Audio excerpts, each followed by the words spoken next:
the Honorable Peter Taub and Michael Sullivan. Howard Graney, also with us from the City Council, is Terrence Murphy.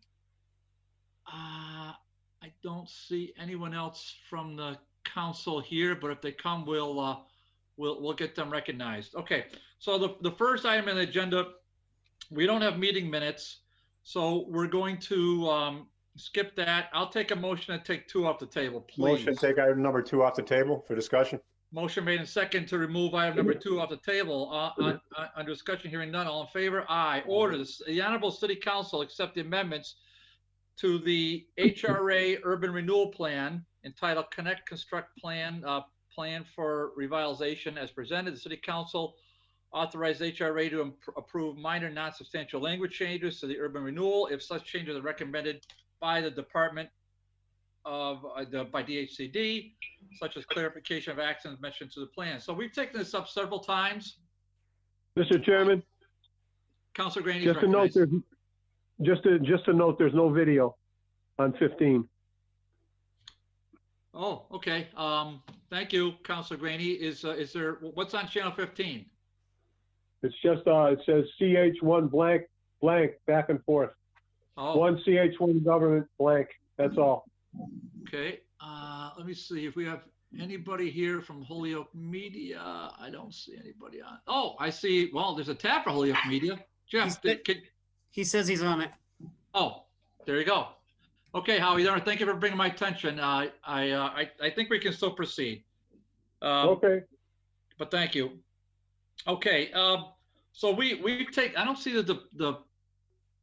the department head here, and I don't see the assistant to the department head, but I do see Mr. Creed from the HRA is here.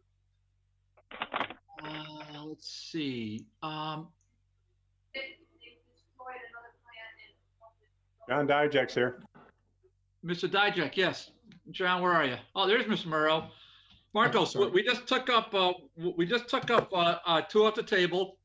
So if we've taken this up 3 times, we closed the public hearing, and so now we want to take a vote. And if you recall, we had several parcels that we wanted to remove, and our last correspondence from you is that the parcels were in fact removed. And is there did I misstate anything, or is there anything you want to update? No, that's accurate.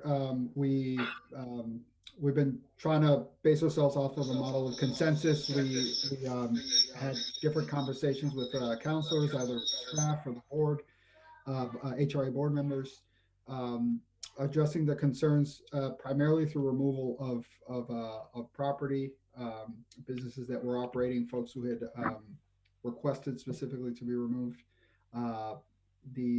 Almost all of it is basically vacant property at this point. And then we notified property owners once again to tell them when they were removed. So that's completely accurate what you just said. Okay, and Marcos, why don't you give us just the we're joined by State Rep Aaron Vega. Rep, welcome, good to see you, and several department heads here too. Great. So Mark, just give us a Reader's Digest version for the public tuning in for the first time. What is the urban renewal plan?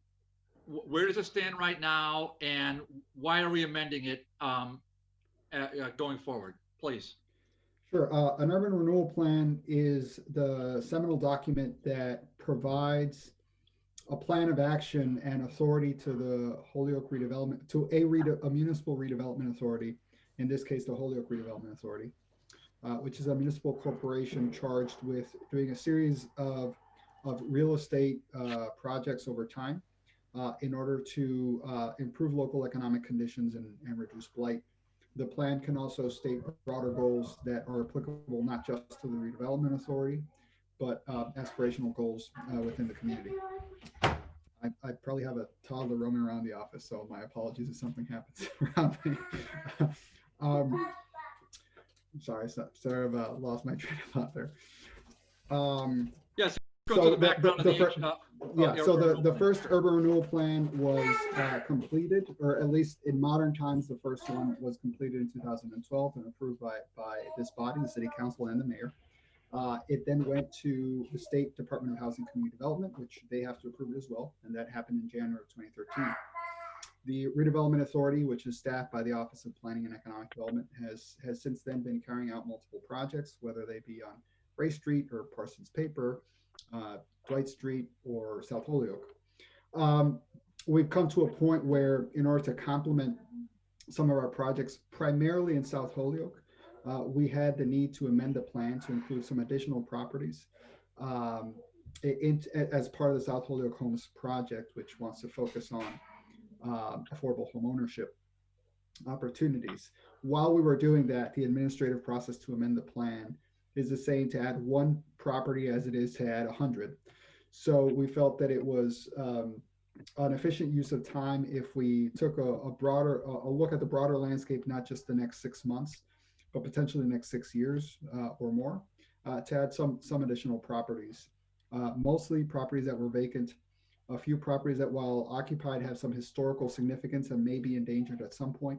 The original proposal also had some additional properties that were removed, but really, not a significant detriment to the plan. They could always be considered later if they become more of a priority. So that's where we are.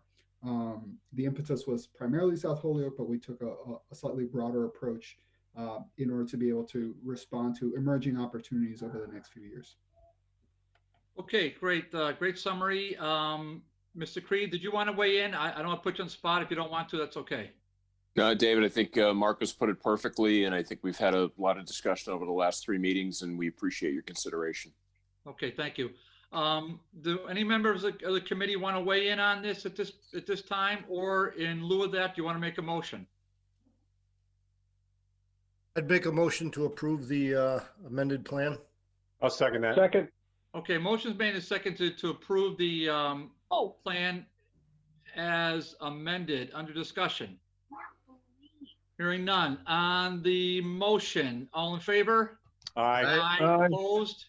Okay, so that carries 4-love, and so we'll recommend that to the city council. Okay. Okay, Marcos, I put this agenda together on purpose in the It's specific okay. order.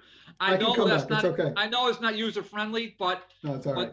but there are a couple little fluky things here that now that was kind of mean. It was just fluky to my perspective. Not the orders are not fluky. It's just the way I put it together. Okay, so I'm going to ask you to kind of watch channel 15 and kind of circle back. Okay, Yeah, unless I'll there's be something around. else here. Yeah, it's right. not a problem. You have members of the public. It's okay. Okay, all right. I'll be back. I'll take a motion, take number 2 off the table, and to open a public hearing. Motion to take item number 3 off the table and All right. open a public hearing. Thank you, Peter. Motion Yep. made and seconded Second. to remove number 3 from the table, open a public hearing, discussion, hearing none on the motion. All in favor? Aye. Aye. Public hearing, special permit application of Eric Taub for construction of a new duplex at 102 Beech Street, and then they have an assessor's map, block and parcel on here. Okay, so this is version number 2, and let's just go to my oh boy, where are we here? Okay, so we had this before us, and we are gonna do a redo on this one, but I think so. Going forward on this, I have it in front of me. I just want to print out a page. Just bear with. Print out a page. Okay. Hold on a minute.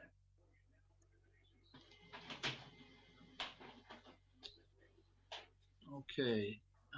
And do I need one more page to print out? Do I need one more page to print out? I don't. Okay. So, Mr. Taub, where are you? There you are. Okay, unmute yourself, sir. So we are just taking a fresh look at this. Why don't you tell us what your proposal is at this stage? So I think the last time we came in, a couple of abutters didn't receive the correct link. So I think we had to redo the notice. since then, one of the minor changes has been that we actually have 3-foot separation from both lot lines. And we have 4 parking spots, and pretty much that. We're just recircling back to city council. Okay, I believe we have the building, we do have the building commissioner. I don't believe it. I know he's sitting right in front of me. Damien, welcome. We have your letter from November 30th.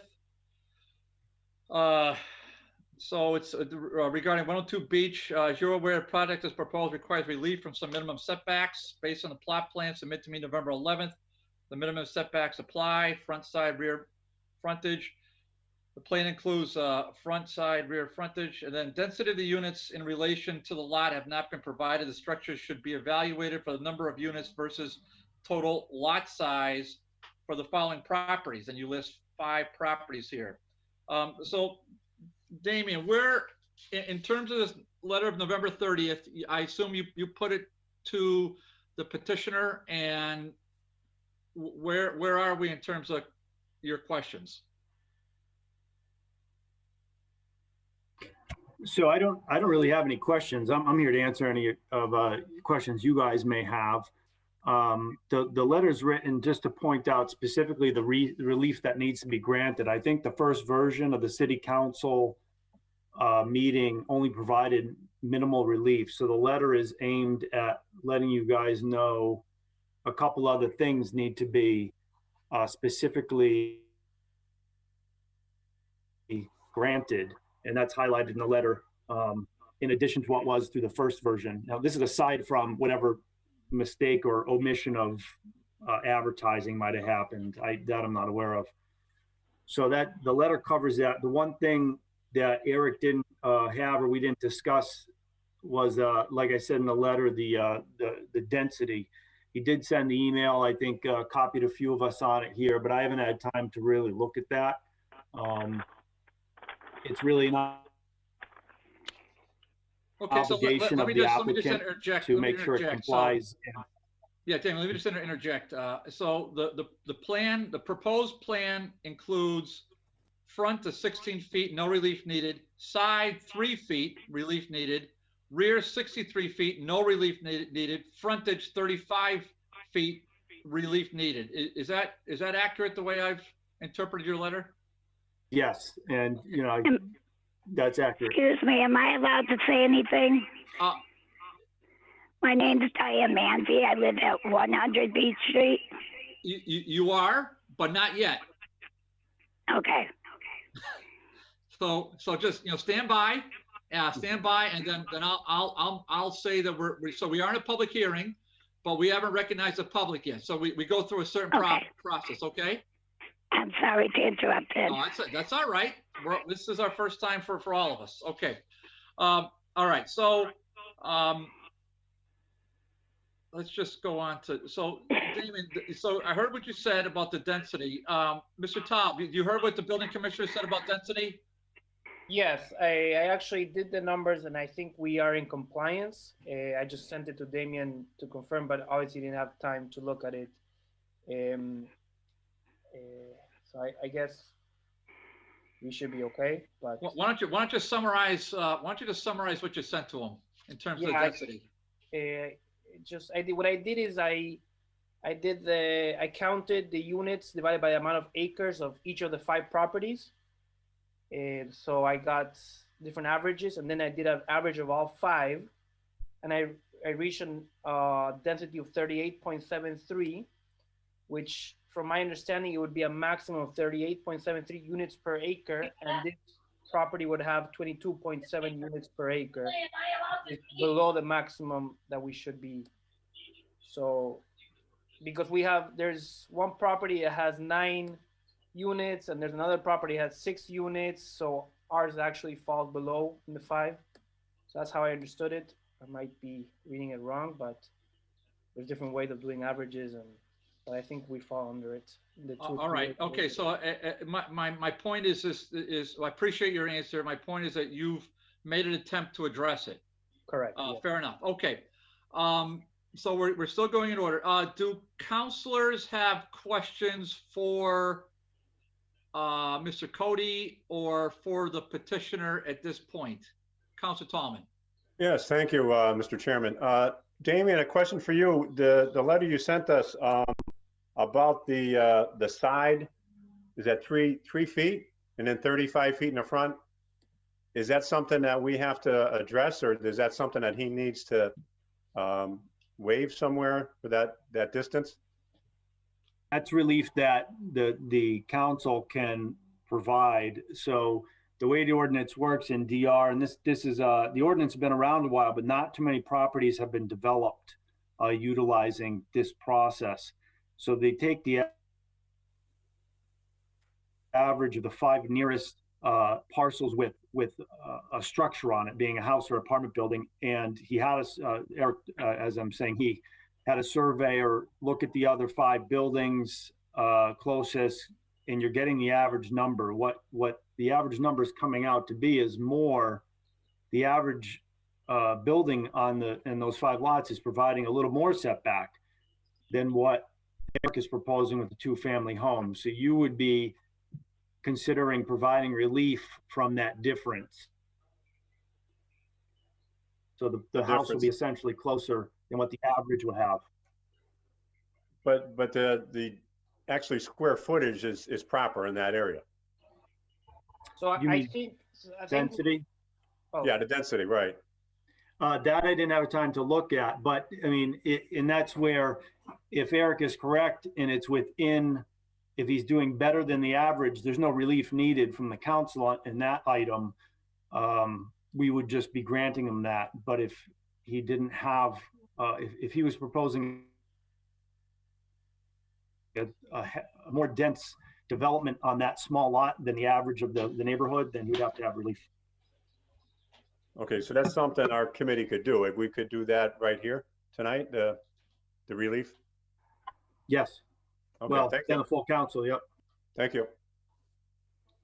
Yeah, so I think what we're looking for relief is the lot area, frontage, and setback. Those are the 3 reliefs that I need to obtain from the city council. I think I sent in an application. I don't know if you guys have it, but if not, I can open it up in my computer. Yeah, we got it. Yeah, okay, thank you, Mr. Taub. Okay, I don't see, let me just scroll down. I don't see any other counselors raising their hands. Okay, so we are in a public hearing.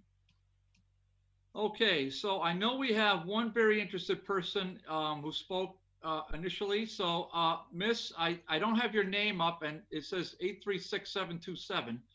So, if you could just tell me your name and your address, and so here's how I generally do this.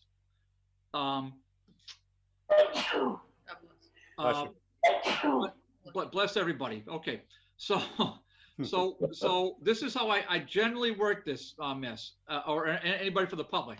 So we're going to give you up to 2 minutes to speak. You're only going to speak to the chair,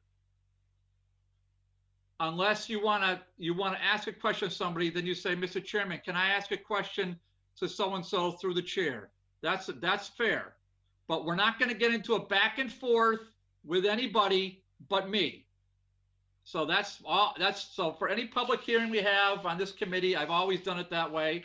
So I'm not unreasonable. I don't have a stopwatch, but if it's midnight and you're still talking, I haven't done my job. Okay.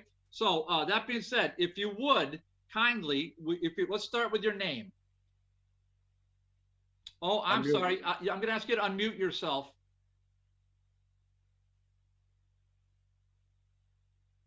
Okay, can you hear me? Yep. Gotcha. Loud and clear. What's your name? Diane Manzi, Diane Manzi. And Miss Manzi, what's your address, please? 100 Beech Street. 100 Beech. Okay. All right. Miss Manzi, the floor is yours. Tell us what's happening. Well, you know, when it went up for auction the first time, I was going to buy it, but they told me I could not build on it. I couldn't even put a shed on it. So I don't understand how this gentleman can put a duplex on it. Then I was told you need at least 50 feet.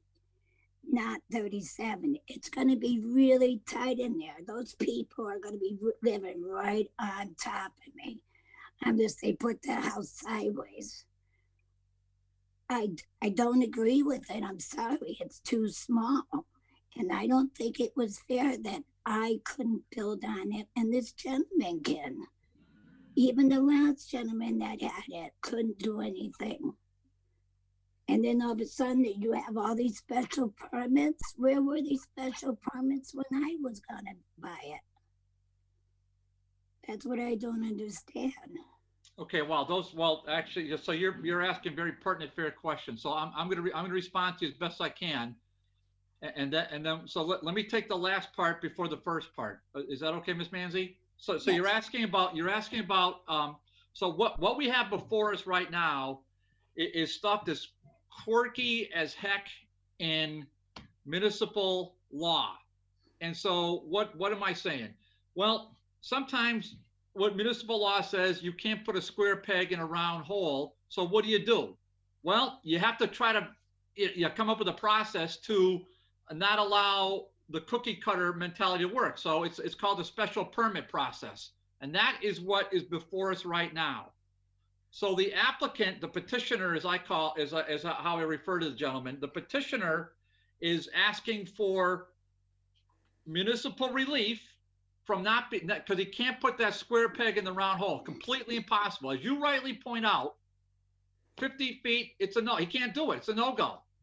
So a municipality, what are we to do? Are we just to say, we have a potential developer? So what the lawmakers came up with X number of years, and this is on the book. This didn't just come up in a law, yesterday or last week or 20 years ago. This has been a staple of municipal government for decades. So I want to assure you of that. The exact date I'm not going to say, and I'm not going to ask any counselor to specify the date. But this is not a recent development on the special permits, Ms. Manzi. Okay. So what this is saying is that what this petitioner is saying, and what you heard the building commissioner say, is that, hey, dear petitioner, you've got two major problems. You don't have the frontage. So the building commissioner says that very clearly. And then you don't have the, Damien, what do you call the sides? What do you call what's the term for side? You know, the frontage, you mentioned that. You don't have setbacks. So there's a front, side, and rear setback, but it's only the side that needs relief. So this is why we have building commissioner, because he knows the terms. So the setback as a building commissioner, so he doesn't make the cut on the setback either, not even close. So what the law allows is the governing body, if it determines it makes sense, that the law allows the governing body to grant what we call a special permit. Are we good to go with that part, Ms. Manzi? Because that was a second. You asked an initial question, which I'm at a loss to answer, because you said when it went to auction the first time, I was told I can't build on it. So yes. I need to understand as best you can who told you that, and then how was it conveyed? How was that intel conveyed to you? Oh my goodness, there was the building department. There was a lady there that worked there. She said if I was to bid on it, I couldn't even put a shed on it. Huh. So you were not advised of the special permit process? No, not at all. I was told all I could do was plant my flowers, which I was gonna do, but I couldn't even put a shed on there if I wanted to. The gentleman that owned the block next door was going to bid on it to put a parking lot in there for the building. He couldn't even do that. We were told we couldn't do nothing. Okay, were you told that verbally, or were you told that in writing? Verbally. Okay, and how long ago was this? Could you recall? I'm not going to hold you.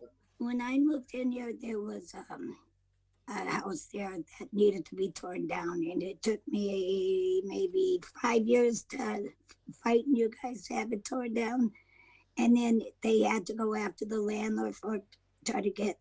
You had to take over the land before you could auction it off, and when it came up for auction, I would say maybe 5 years ago. if that long. All right. Thank you, Ms. Manzi. Mr. Taub, when did you acquire this? We purchased this property in the city auction approximately 5 or 6 years ago. Okay. What was the purchase price? $500. And what was it? I don't remember coming through city council. I've never. It was a city auction. There was a bunch of different properties and lots that year. That's right. At one time, the former city treasurer doing a lot of, oh, gee, yay for me. I came up with a city auction, and so, okay. Wow, $500. No kidding. All right. Hey. Okay. Okay. So, Mr. Cody, you have your hand up. Go ahead. I was just crunching the numbers here. I did it twice, so I'm pretty confident on the density. I believe Eric's numbers are accurate in looking at the area. He had a surveyed plan, and our property viewer lines up. So what I have is that the average of the 5 properties there that apply, they're providing about a 0.05 of an acre per unit. And so if you wanted to build 2 units, you would need a 0.11 and then a bunch of numbers after that. So essentially the lot that he currently has is a 0.088. So, 11 is more than 8, not by much. So he would need relief from that as well. Okay. It's a fraction. No, I heard you. And then some of that, Damien, I'm gonna, because you sometimes this happened before with your you froze. So this is the 3rd time you froze in this meeting. So I may have missed a piece of that. I'm gonna ask you at some point to probably put that in writing to myself and to Jeff, just so we have that handy. Okay. All right. Thank you, Ms. Manzi. Is there anyone else from the public that wants to speak for or against this this matter? You can raise your hand in the screen. I don't see anybody with their hands up. I'm looking at the okay. Jeff, anybody? You don't see anybody, Jeff, do you? No? I do not. Okay, thanks, Jeff. Oh, thanks for being on camera too. You don't have to, if you want it, you don't have to be on the whole time, but I just want to make sure you're here. But I'm glad you're on camera. Okay, so Mr. Taub. So I don't know if I understood Damien well, but do we need a relief from the density as well? So would it be lot area, frontage, setback, and density, or not? Yes. Okay. So can we do that now, or do I have to I resent the application to Jeff today just in case, to be safe, in case we needed density. But can we request all four variances today? That would be the idea. Okay. All right, Mr. Taub, are you good to go at this point? Yes. Okay. All right, Damien, are you good to go? Okay. Yes. Yeah, I got those there. Thank you. Mr. Chairman. Councilor Graney, I didn't see your hand. Sorry. Yeah. Go ahead, Howie. Yeah, I'm not so sure that we've addressed Mrs. Manzi's question yet. I don't know whether or not she's satisfied with the explanation. Well, No, Councilor I'm Graney. not. I don't want to. Oh no, I haven't closed the public hearing. Yeah, Ms. Manzi, I'm gonna put this to the members of the committee in a minute, but so just hold the line. We haven't done it. We haven't taken a vote. We haven't closed the public hearing. We haven't done anything, Ms. Manzi. Okay. I'm sorry, I've never done this. I don't know how it works. No, we're all doing it, so don't worry about it. We're all just winging it. Believe me. Okay, so just under discussion on Ms. Manzi's question, because I guess I don't know how to answer it. I answered the part as best I could about the special permit, but I'm not the judge and jury on this. So do any members of the committee, I'll go to you first. Do any of you want to weigh in, or do any of you want to make a suggestion or not? Oh, he's got their hands up. Okay. All right. I mean, I'm not forcing you.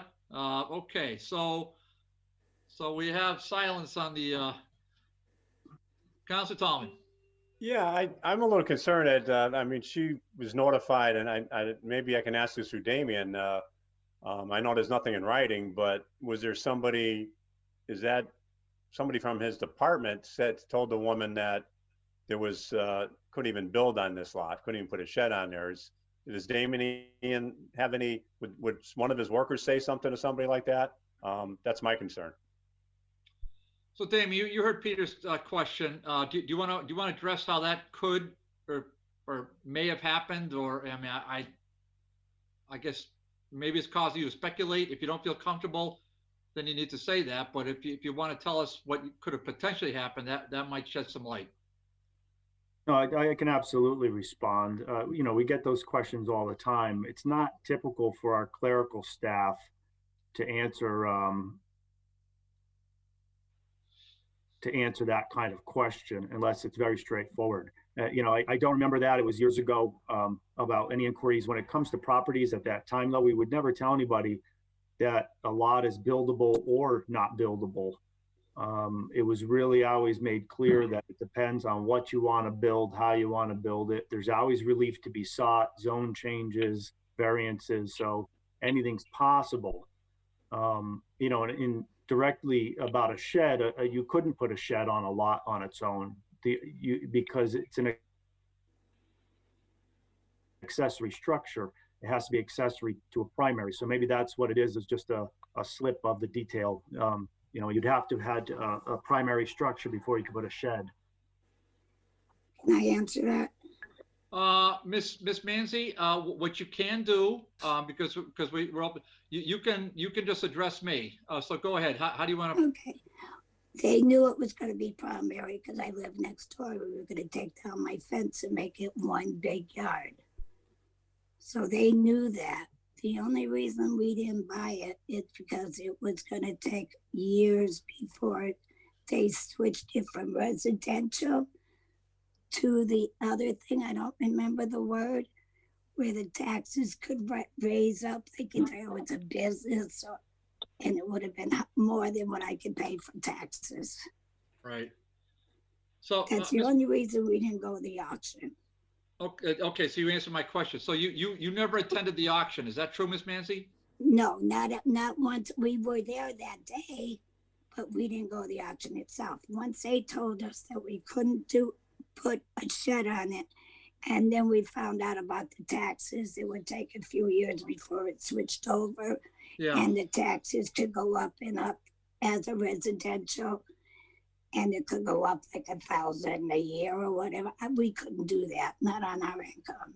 Okay, so Miss Manzi, I'm going to ask a follow-up question. I know Council Tallman has the floor, but I'm just going to ask a follow-up question if I could.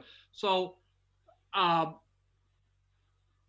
so what you're almost saying is that the auction, as it took place, maybe was under some kind of a pretense that maybe wasn't explained properly. Now, I'll accept that to be true, but I don't know what the process would be to claw that back. In other words, the parcel is owned by Mr. Taub. Do you own the parcel in your name or an LLC? What? Just remind me. It's in my own personal name. Okay. Oh, sorry. That's all. All right. So, okay. So, Miss Manzi, the parcel in question is owned privately right now. It was owned by the city. It is now. It was pursuant to I know the auction process was done right, unless there was a flaw in that, but gosh knows. Pursuant to the terms and conditions of the auction, Mr. Taub was the high bidder. He won the bid. He now has a property. Mr. Taub, you have a property deed? Is that true? That's true. You got it. You've got it. Yeah. Okay. So Mr. Taub received a property deed from the city of Holyoke, and it's recorded at the registry, and it's in his name. He owns it. Well, I know someone bought it. Right. Well, now you know who bought it. So Mr. Taub bought it. So what you're asking, I don't think it's unreasonable, but what I'm suggesting, and any counselor can correct me if they want, I just don't think you're in the right forum to amend that. So in other words, you're here before a city council subcommittee that's contemplating a special permit. But what you're asking for is something that this committee has no jurisdiction over. No, what I'm asking for is not the duplex to be built because it's gonna be right on top of me. Okay, well that was okay. That's the part I didn't hear you say initially. Maybe I didn't hear that part. So, how Mr. Cody, how close would this be to Miss Mancy's property line? Which one is she? Is she the 3 feet? It's going to be 3 feet on either side. So to an apartment building, closer, but 3 feet to the property line of the abutter, which is Miss Manzi. Okay, so is Miss Manzi? What Damien? What's her structure? Is her? I can't. I forgot what it was. What is her structure? Is it a single family? No, it's a duplex. Duplex. Okay. Okay. So it'll be 3 feet. Okay. So what can we do to, because that was an issue she didn't raise initially in her, at least I didn't hear it. So, okay. So it's 3 feet to her line, awfully close. What can be done to sort of soften that, Mr. Taub, if anything? Well, if we look at the 5 existing properties that we're comparing with, there are 2 multi-unit families. One is 6 units, one is 9 units that have pretty much a zero setback to the other neighboring lot lines. So I don't think this is very wrong. You know, it's following compliance. That's why I think in Mr. Coates, oh, he didn't compare it. Is the sides are 11 feet on each side, but the 2 averages are the 2 houses that make it higher. But there's, like, if I can share my screen, I can actually show the surveyor's drawing where there's 2 properties that are pretty much on the lot lines. Does that make sense? Yeah, no, I don't think, I think we can sort of, glean it from just the oral presentation. But Mr. Taub, so you heard what the abutter said. You're going to be on top of her. Well, there's 3 feet, which is that's without putting a sprinkler. We're allowed to go up to 3 feet if we fire rate the walls. This is a building code. There's a standard code. There's many properties in Holyoke that are 3 feet away from the fence. We are from her fence to her house, we have approximately 26 feet. So we have 26 plus 3 would be 29 feet away from her house, from her structure. I think that's plenty feet. And then, there's 2 different lot lines. There's a fence in between. We're not on top of her property, in my opinion. Okay. And Mr. Cody, Damien, is this, okay, if we make this determination tonight, is this safe in terms of, what if there's a fire? I mean, what do we, what happens then if I mean, there's a reason why you have setbacks. So in this case, if we're going to grant a special permit for a variance on it, what is it that is there something additional we need to add for a condition in terms of safety for the public? So, yeah, in that it's a valid point. The building code covers the fire separation distances, and that's something I did share with Eric, because originally he wanted to put this even closer. And I said, there's minimums even in residential property that'll prevent fire spreading one to the next. We don't want that. So that's where he came up with 3. So with a sprinkler system,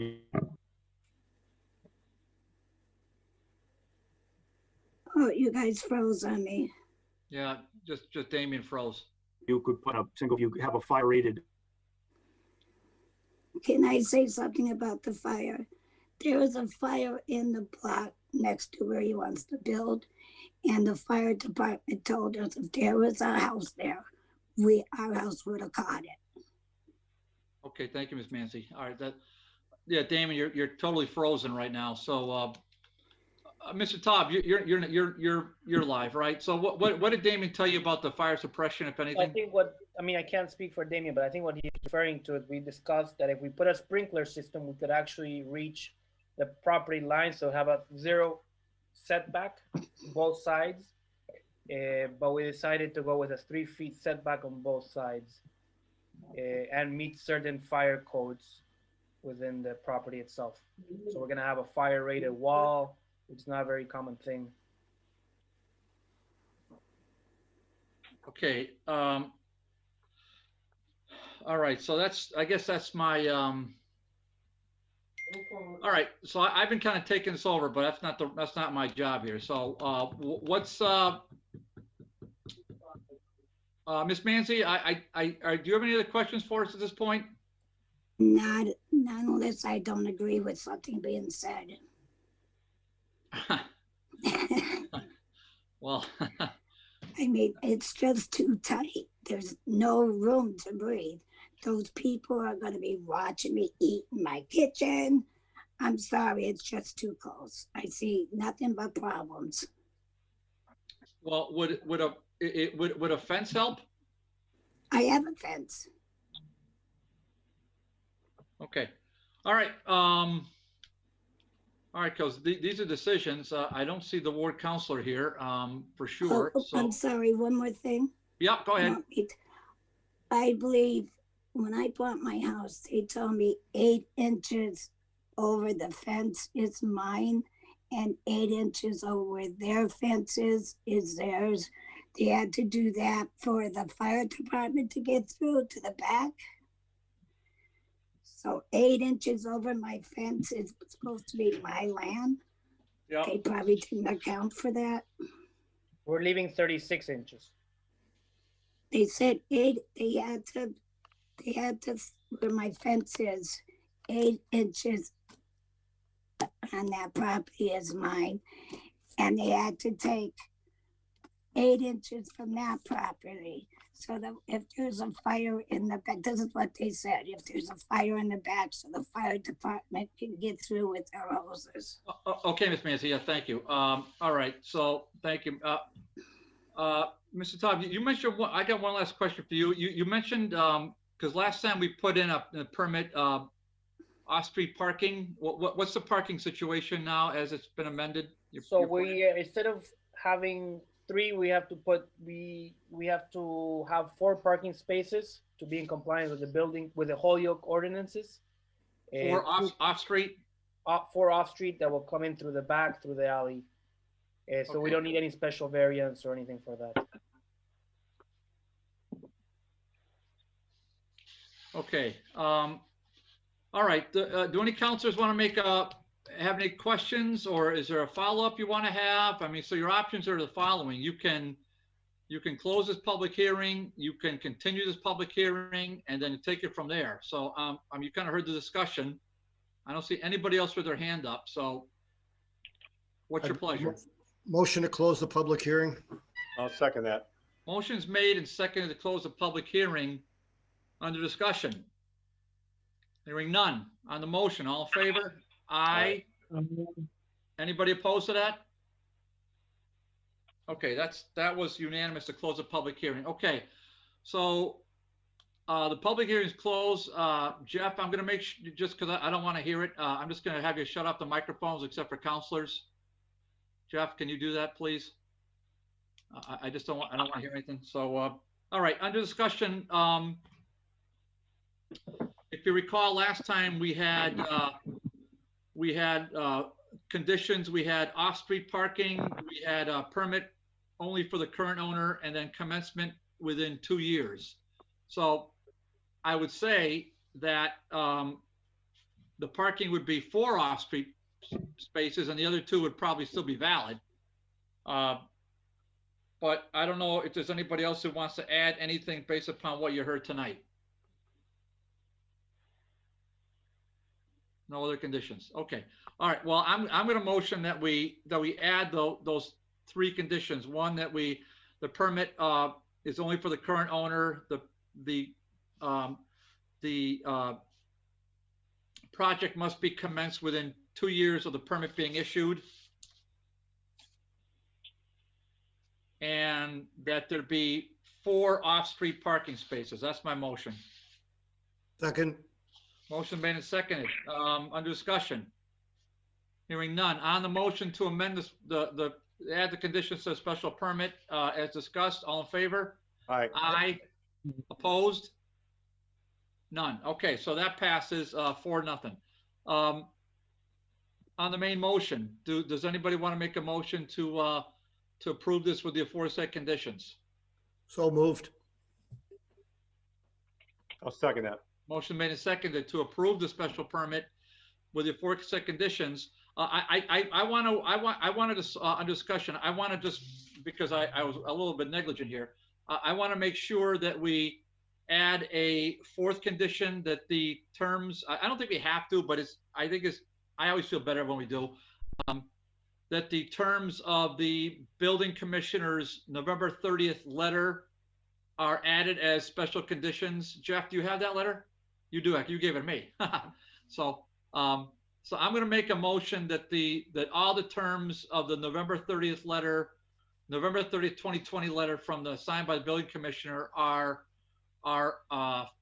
fully implemented. That's my motion. I'll second that. Okay, motion been seconded to include all the terms of the building commissioner's November 30th letter. In discussion, hearing none. On the motion to add that as a condition to Mr. Taub, we're done. No more hands. So, okay. On the motion to add that as a, and so let me just make that motion, make that clear. So it's to, the side variance, the frontage variance, and then the density variance. All those are all the ones that are in the November 30th letter. Okay, committee.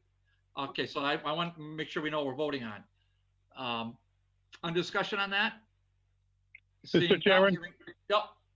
Somebody go ahead. Mr. Chairman, it's Joe McGivern. I'm by telephone tonight. Oh, okay, Councilor McGivern. Yeah, we closed the public hearing, Joe, but we can hear you. Go ahead. I didn't know you were here. I'm sorry. I had a meeting right before this with the merry-go-round, and I've been here for most of this discussion. And I'm just concerned about the parking. Is there enough room for parking off-site on the lot for the condition added? Yeah. So yes, the short answer is yes, because we closed the public hearing, Joe, but we did confirm that there is room for parking there. I didn't measure it, Okay, but go ahead. No problem. I'm just making sure that, the petitioner can do what the conditions are being placed on the permit. The petitioner did say that. Okay, thank you. Okay, thank you. Are there, geez, when you're not on camera, it just throws me off when you. I apologize, but I'm speaking to myself now, today. Joe. I'm speaking to myself. I'm speaking a lot. I see Councilor Bacon here. So Councilor Bacon, welcome. No camera. Oh boy. Hello. We got a lot of famous people here on this thing with off camera. Boy, a lot of famous people. Okay. I came in a little late, so I didn't want to interrupt. No, that's fine. Okay. So, all right. So, committee, I think we've got 4 conditions here. The 4 off-street, the permit only with our current owner, so it's not going to be transferred. So if he sells it, this permit dies. The commencement must be within 2 years of special permit being issued, and then the terms and conditions of the November 30th letter. So those are the conditions on the special permit. And back to the main, well, let's just vote on that. So those are the 4 conditions. On those 4 conditions, all in favor? Aye. Opposed? None. So on the main motion to approve the special permit with the aforesaid conditions, under discussion, hearing none. On the main motion, all in favor? Aye. Aye. Opposed? None. Okay, so that's granted 4-0 with the conditions. Okay. So Mr. Taub, so we've recommended this for approval to the city council, which will meet on the 15th. Okay. Thank you very much, everybody. Appreciate your time. Thank you to the public. Does that include lot area, frontage, setback, and density? All 4, right? Yes, Mr. Taub. Got it. Thank you. Okay, Mr. Taub. Mr. Cody, you'll work with them. Good luck. Okay, I appreciate your investment.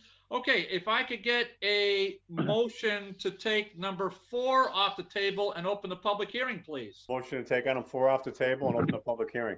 Motion made second to remove number 4 from the table. To open up the public hearing and discussion, hearing none on the motion. All in favor? Aye. Public hearing, special permit application of Jajan LLC for motor vehicle service station rebuild, in parentheses, add a third pump at 679-689 Main Street and 0 Bollier Street.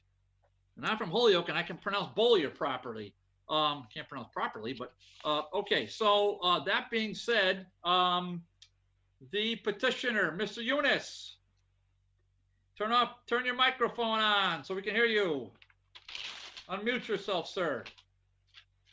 Mr. Yunus, can you hear me? Yes, I do. How you doing? Mr. Yunus, why don't you tell us what's happening here on your property? So what's gonna happen is we add in third pump to additional. We have 2 pump already. We're gonna add third pump to the station to make it like a little bigger. Okay. Is it going to be just regular gasoline, diesel? What's it going to be? Just a regular gas. Regular gasoline, and that's all you're doing. So you're building up you're building this up a little bit, and you're just trying to expand your business. Is that basically it? Correct. All right. Is there anything else, Mr. Yunus, that you want to add? No. Okay. No, sir.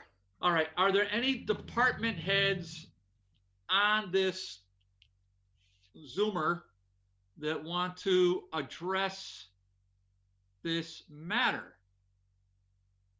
I'm scrolling down. I see a lot of famous names on here, but I don't see anybody with their hand up. Are there any city councilors that want to address this matter? Oh, look at this. The Ward 2 councilor, Mr. Murphy, you have the floor, sir. Thank you, Mr. Chairman. I just want to say I'm all in favor of this. I think everything that I've seen so far since he's taken over has created a life at the gas station again, and I know his other plans potentially provide additional, both additional economic activity and also some jobs for people. Everything he's done has been done the right way, and I just want to make sure that I want to let him know that I appreciate it as the Ward 2 councilor, what he's done and how he's done it, and would like to continue to work with him. And I hope that the committee will recommend it. Thank you very much. Yeah, Councilor Murphy, thank you for that, as always on point. And I want to make a disclosure for the public that I am a practicing attorney. I have represented Mr. Yunus, not in this area at all, at all, nothing to do with that, but I have represented him on purchase of residential properties in Holyoke and elsewhere. Okay, but that is not a conflict. Mr. Councilor Graney, I think I heard you. Yes. Councilor Graney. I just have a question on the application. At the bottom of the application, under it's where it says rebuild gas station, add third pump, there's more information. It says, with any other permits or vacancies be required? If so, please list and indicate they have been applied or obtained. One is marijuana, city council, site planning board, site multiple structures. Are those issues that have already been decided? Mr. Yunus, can you address that? I think, yeah, but some particular, like few things we're still working on it. Councilor Graney, is there a specific follow-up you want to make? Yeah, I'm just wondering. I'm just wondering what all that information is doing on a special permit for a service station. Mr. Chairman, if I may, Luke DiStefano with Bowler Engineering. We're the site civil engineer representing Mr. Yunus. Oh, Mr. DiStefano, if you didn't raise your hand. Of course, I haven't even opened up the public hearing portion of it yet. But you are an advocate for the petitioner? I'm actually, we submitted the application along with Attorney Ferreter. So we are part and parcel with Abe as the applicant. Okay, so I don't see is Attorney Ferrier on here? I don't think so. He was trying to get to the meeting. I know he had another conflict in Springfield. Okay, so, okay, Mr. DeStefano, you heard Councilor Graney's question. Can you address that? Yeah, obviously with the project being proposed, there are more elements to it than just the simple adding of a third pump. However, we did need the special permit for the gas use, which is my understanding as to why we're here this evening for that particular permit. There are other permits and approvals needed from the city. They do include special permits for marijuana use. There are site plan review approvals. We are working actively with Jeff Burkott and the city planning department. There have been previous permits granted for the marijuana use. Because of the many different components of the project, obviously numerous applications needed to be filed. Some were filed ahead of others for timing purposes. So the reason you see multiple applications listed or multiple permits needed is for just that. Like with any project of this size, there is usually more than one approval needed, but tonight we're here, it was our understanding, simply for the third pump addition. And as Abe noted, he currently has 2 operating multi-product dispensers there now. As part of this project, he's going to relocate where the convenience store currently is. And when he does that, he'll be able to add a third pump, which just, again, makes his property a little more valuable from the gasoline service station side, and also complements the additional uses being proposed at the rear of the site. Okay, tell me about the relocation of the convenience store. Well, sure. Right now, if you're familiar with the site, the convenience store sits basically in the southeast corner of the property. It's basically in line with the dispensers and sits a little bit underneath the existing canopy. So what Abe is proposing is to remove that building, and then he's proposing to construct a 14,000 square foot building in the back left corner of the property. And that 14,000 square foot building will house a 2,000 square foot approximately convenience store. And then it's going to have about 12,000 square feet of marijuana grow and dispensary use.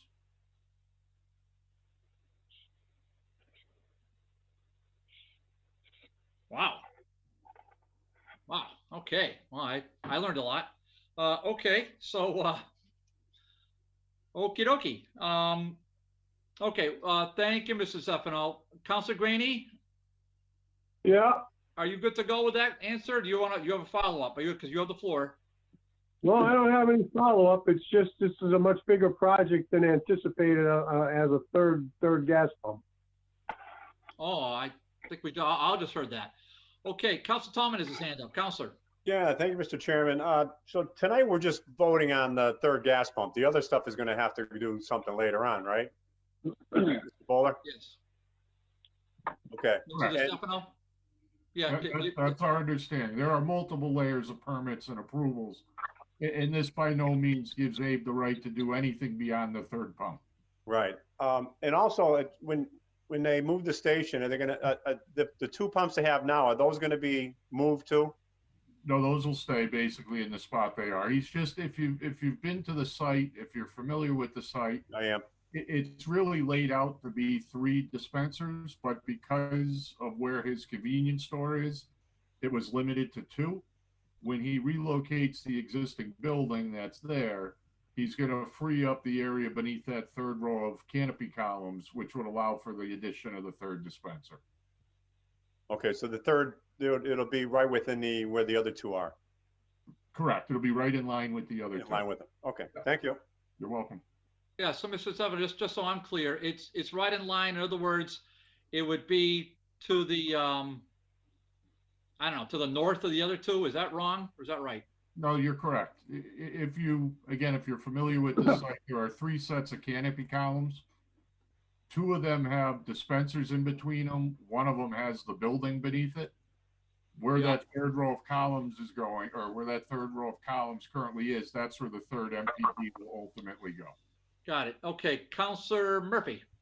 Yeah, just to clarify a few things, and again, you are right. It's the direction. And by doing it there, long term, if the whole project goes through, it makes it much better in terms of parking and other things. So the traffic flow in the parking lot for the convenience store, and if in fact the marijuana facility goes in, it makes a lot more sense to move the convenience store where it is and put it where he's planning, and put the gas pump where the convenience is. I mean, it's just the only logical way to do it without creating, if you will, moving it to the south side would basically create a blockage in what is going to be, I believe, 25 to 30 parking spots. So this is all part of what I think is a very good plan, and someone that wants to make a significant investment and is doing it piece by piece, but is doing it, in my opinion, the right way. And I just hope that, again, we get this part done, and then we'll be having other cases where we're doing other things related to the other parts of the plan. And again, I know Mr. Yunus has worked hard to get this done, and we've got a potential to take a property that has been up and down in terms of having some positive economic activity. And with what he's done and what he's planning, we can have an area that will pay good taxes, but also provide some jobs and provide a convenience for the neighborhood in terms of gas and convenience store as well. So I just hope we go ahead and move this along. And as site plan comes through and we got other things that come up, we can deal with those then. Thank you, Councilor Murphy. We are in a public hearing. Are there any members of the public that want to address us on this petition, pro or con?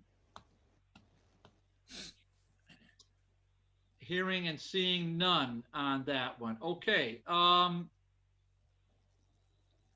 Councilors under discussion, what's your pleasure? Do you want to ask any more questions of the applicant or Mr. DeStefano?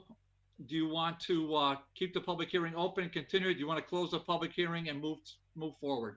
What's your pleasure? Make a motion to close the public hearing. Mr. Chairman, Councilor McGivern, if I have the question first. No, sorry, it's under discussion. And motion's been made and seconded to close the public hearing, but under discussion, Councilor McGivern. Before you close the public hearing, is there a site plan that's been submitted to the committee? Yes, there has. We are actively in front of the planning board now. We're going through comments. We've received the first round of comments. We've addressed those. And we're hopefully going to be making a final submission, within the next few weeks, I would imagine. Okay. If the next phases of this project don't go through, will the parking for the current building where the pumps, where the operators service the pumps and where the convenience store are, will the parking remain the same?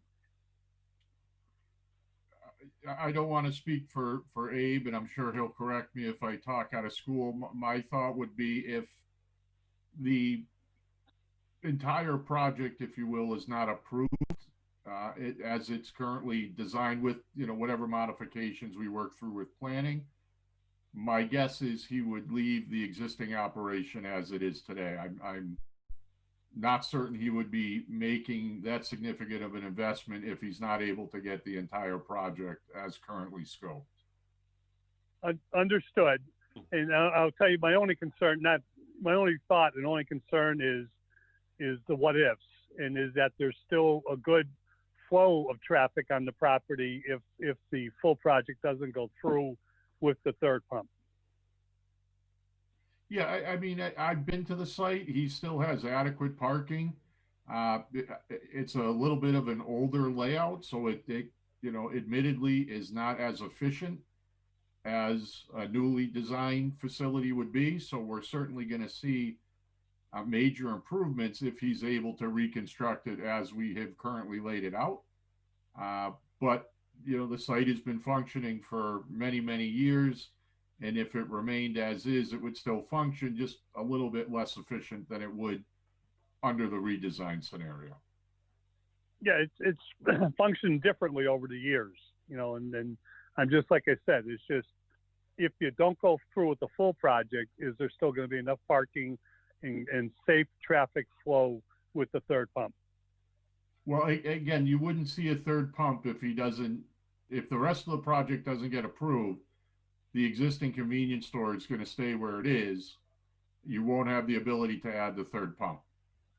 Okay, so then I suggest, can we make that part of a condition to the special permit that you can only add the third pump if the full project goes through? Abe, is that okay? Yeah, that's fine. Okay, thank you. You're welcome.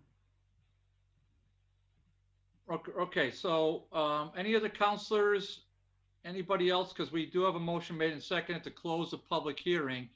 Do any counselors want to have any questions for Mr. DeStefano?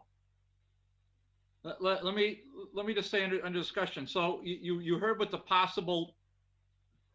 the suggested contingency is to a special permit. The counselors have questions about that. And do you want to ask the applicant or the petitioner or Mr. DeStefano while we're still in public hearing? Because otherwise the window closes. So in other words, what you heard, the suggestion is that we make the third pump contingent upon the whole enchilada being proposed. I for one don't support that because to me that takes away potential economic development. So in other words, let's say the petitioner, and I haven't talked about this, let's say the petitioner does not get the marijuana facility. What we're saying by adding that contingency is that if he wants to add the third pump, we got to go through this whole thing again. Now, it is theoretical that he could maybe not get past the planning board or get the special permit, but yet he may still be in a position to want to add a third pump, maybe get rid of that dilapidated building, maybe build a slightly smaller building. So why in the world would I want to add a condition about a third pump tied into a special permit for a marijuana? Why would I want to do that? I wouldn't. I don't think it makes sense. But I want these on the table now while we're still in public hearing. So we haven't closed the public hearing. So I, for one, am going to oppose. I'm not going to recommend that, but you can do what you want to do, but I'm not going to recommend that. So do any other counselors want to make a comment on any matter while we're still in public hearing? So you can ask Mr. DeStefano or anybody else any question. Councilor Murphy. Yeah, I kind of agree with you, Mr. Chairman. And if I were to add a condition, I would say the condition would that should a third pump be added, it would be added to the north side where the current convenience store is, in anticipation of transferring to or building another convenience store, which would then make it just the gas station and convenience store, even if the rest of the project didn't go through. And again, putting it on that side also, I think, addresses Councilor McGivern's concern that the rest of the parking lot would be easily trafficked and safe to move. It's just if we're going to do a third pump, to me, that's the only place a third pump should be able to go. Okay, Mr. DeStefano, can you address that for Mr. Murphy? With that, if we added that as a condition, which I don't think is off the wall, is that problematic for your client? No, I mean, again, at the end of the day, the only way the third pump goes in is if the existing building comes down, and that is the only logical place for that third pump to be. Okay, so that's not an unreasonable condition. All right. Not at all. Okay, we are still on. Motion's been made and seconded to close the public hearing. On discussion, seeing, hearing none. On the motion to close the public hearing, all in favor? Aye. Aye. Opposed? None. Okay, so public hearing closed. Okay, just don't make pens like they used to. Okay, so I'll make a motion that we add a condition to the permit that if there's a third pump, regardless of what happens, the third pump would be mandated to be to the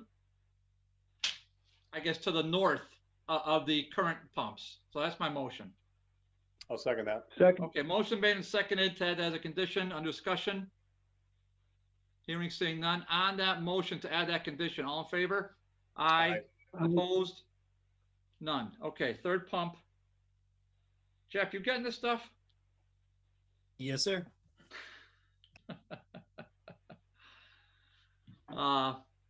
Okay. Does anybody want to make a motion for the main event?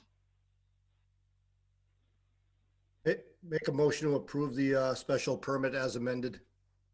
I'll second that. Motion made and seconded to recommend for approval the special permit with the aforesaid condition. Under discussion.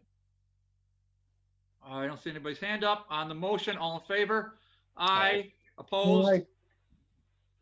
Okay, that passes unanimously. Jeff, you got that. So the one condition, Jeff, is that it would be on the north side. Okay. Okay. So just to the petitioner and to Mr. Stefano. So what we do is here in this little deal is we recommend to the full body. Full body will take this under consideration. They can up or down, amend it, do whatever they need to do. But that'll be on the 15th. Okay. Great, thank you. Okay, thanks for your time. Appreciate it. Thank you. Thank you. Okay. Whoa. Get into some exciting stuff now. All right. So we already had some excitement.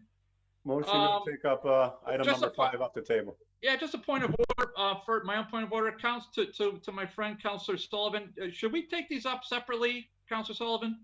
Yes. Okay. All right. I'm sorry, Councilor Tallman. I interrupted you. Go ahead. Motion to take up item number 5 off the table for discussion.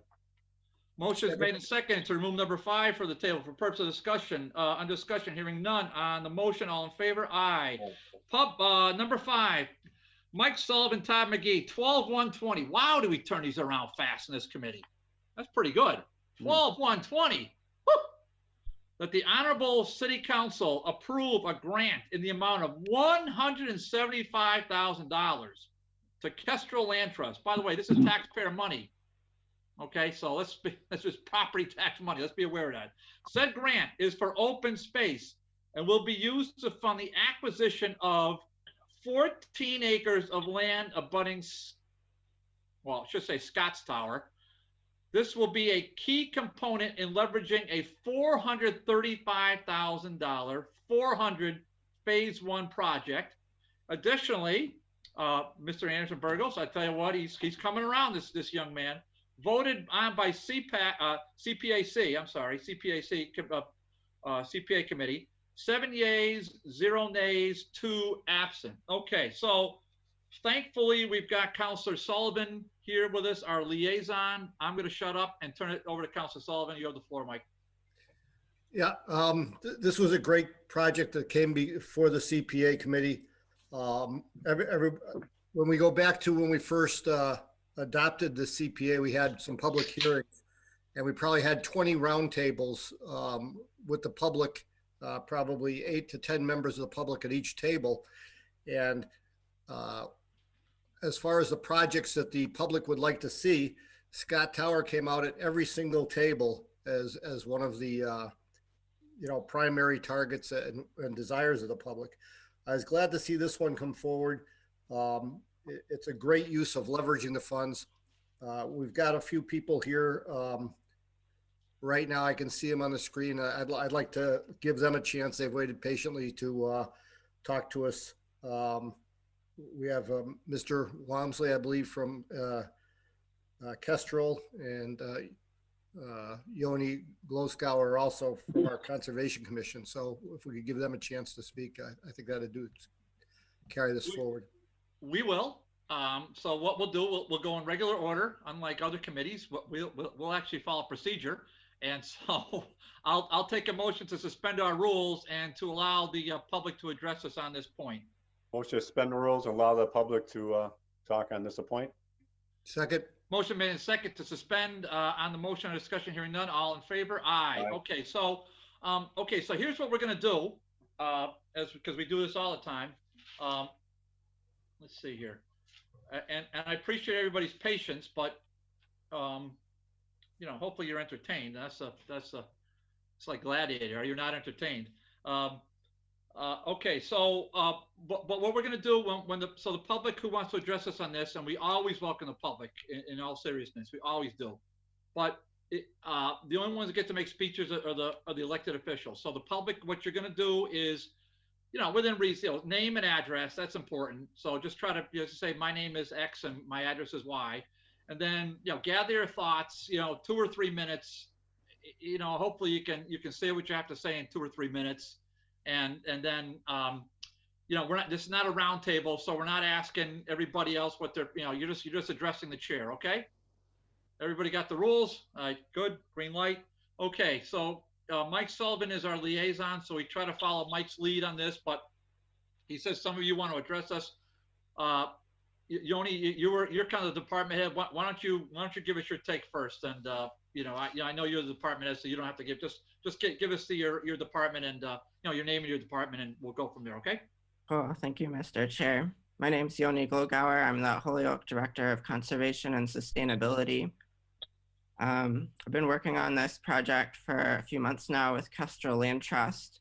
Just a little more background on the parcels. These came up for sale recently in 2019, briefly. Developer bought them with the aim of doing a zone change and building 200 condo units. That didn't seem to work out, and now he wants to turn around and sell the parcels. So we really have a rare opportunity to move in and use these city funds to leverage other grants that we can use to gain the property. There's a few different reasons why this is going to be useful for the overall revitalization of Anniversary Hill and Scott Tower. These parcels give us the opportunity for new access off of Old Jarvis. Currently, the only way you can get up to Scott Tower is through by way of Community Field and going underneath I-91. But this will give us an opportunity for other points of access and hopefully increase benefit to the public in that way. And it also protects the land immediately around the tower. The current boundaries end pretty quickly to the north of Scott Tower. So this is going to add those parcels to the overall park and make that more of an inclusive experience. So Councilor Sullivan has already told us about the historical legacy of Scott Tower and the park and community buy-in for the project overall. We think this is going to be something that can really draw together different departments and different groups and really be a community asset for all. And we'll be happy to answer any questions the councilors have afterwards. Okay, thank you. Thank you, Yoni. I really appreciate your input. I thought I saw, I know I saw it. Terry Shepard, are you here for this? I'm here. Hi. Hi, David, Counselor. Yeah, hi. Hi, Terry. So Terry, just your name and your title, and then if you want your way in on this, if you would. Yep, I'm Terry Shepard, Director of the Holyoke Parks and Recreation Department. Terry, when did you start in your job? Circa? I've been working in parks since 1988. Okay, so I would say a veteran. Go ahead, Terry. Okay. Just want to throw that in there. A lot of names for it, David. I'm here just to voice total support for this project too, because it's just wonderful. It's a great project, and I would love to see it move forward. Well, who's going to take care of it, Terry? Are the Parks Department or the Land Trust? Well, that was actually a major point of discussion with everybody. Yep. Right now, there's just not the manpower there. So I think our biggest hope is to have some kind of collaborative, either with an outside organization or maybe contract out. But that's my big issue. I hate to keep building big, beautiful facilities that can't be maintained properly. So I have a feeling everybody's pretty supportive to make sure that doesn't happen. Okay, so hold on, Mike. Yeah, Mike, hold on. So Terry, when that was discussed, what was said at the time? So about did anybody offer anything concrete, or is it just kind of, we hope to have everybody, collaborate and get it done? No, there's nothing concrete, Counselor, because there's not really a plan of action yet as to what will become of the parcels. Probably they'll be turned over to park property, but there's no plan of action of what would be needed or in place. Okay, Yoni, did you, is that what you heard when this was being discussed? Yeah, that's the basic concept. We really see this as a two-phase project. So in our proposal that you received, we're talking about the acquisition, about 50% of which will come from CPA funds, and about 50% will come from either the Land and Water Conservation Fund or a park grant. And then phase two, once that is completed, is to really have a deep public engagement process and get department heads together and really figure out the future of the park. But because of the time-sensitive nature of the property sale, this is where we're starting for now. Yeah, yeah. Mr. Chairman? Yeah, 1 second, Howie. I got Mike Sullivan in front of you, Howie, so just hold the line. Yeah, it's not unreasonable. I just want to lay it out there. Because I know those, I'm going to get asked those questions. And so, okay. So Councilor Sullivan has hand up, followed by Councilor Graney. Councilor? Yeah, so just to be clear on what came out of the committee, one of the big terms, and I hear what Terry's saying, and that was one of the main discussion points in the committee was the long-term maintenance of the facility and how we afford that.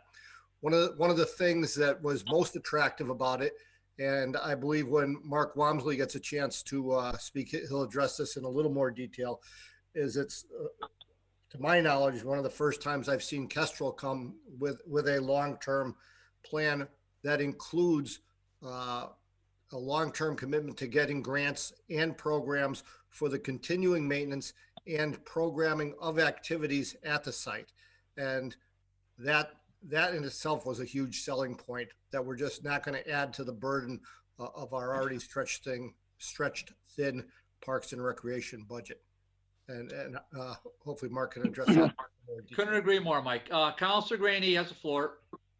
Yeah, Mr. Chairman, thank you. I just want to suggest that this is the type of project that can bring the whole community together, that everybody could pitch in around a central, beautiful historical structure like Scott's Tower. I've also heard that Kestrel is very, very reputable people, and so I am completely in support of this project. Thank you. Well, there you go. But I'll tell you what, just a point of order here. So this is why I can't stand passing these things on the floor on the night we get them before us. That's why I actually like to have the discussion, because you can talk to the people, you can ask them a question, get some of the department that's out to, you know, come before us, which is always welcome, by the way. I think they know that, but I'm saying it out loud so they're confirmed. I always like to talk to department heads, always. It's a real honor. Okay, just with that being said, just because I have a question, because I know Mr. Wamsley, but you know, I just want to follow up with you. You said another access point off of Old Jarvis. Where are we talking about?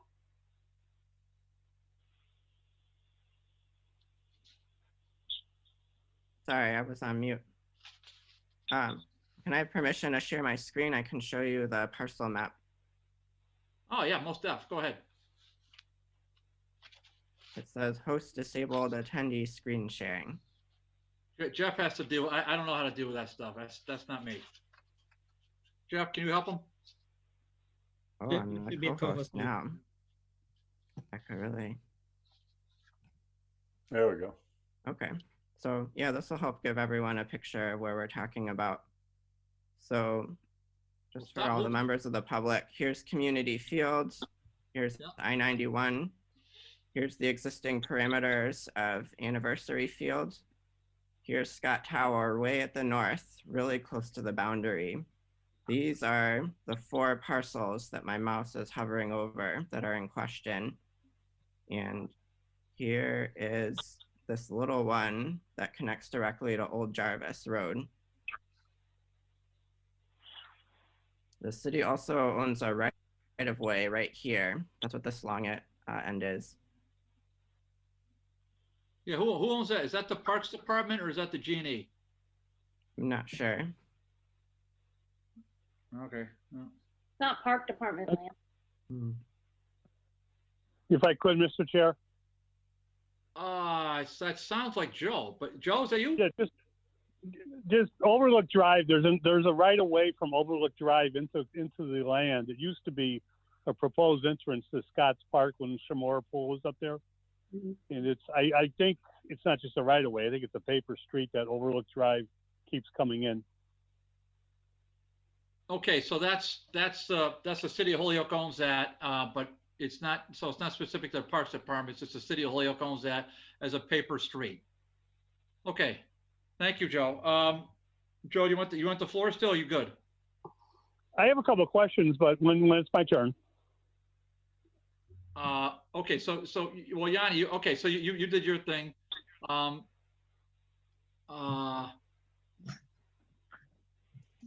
Yeah, Councilor McGivern has the floor. Go ahead. Okay, conceptually, I agree with everything as far as this being a great project, and the idea of gaining some parkland is good.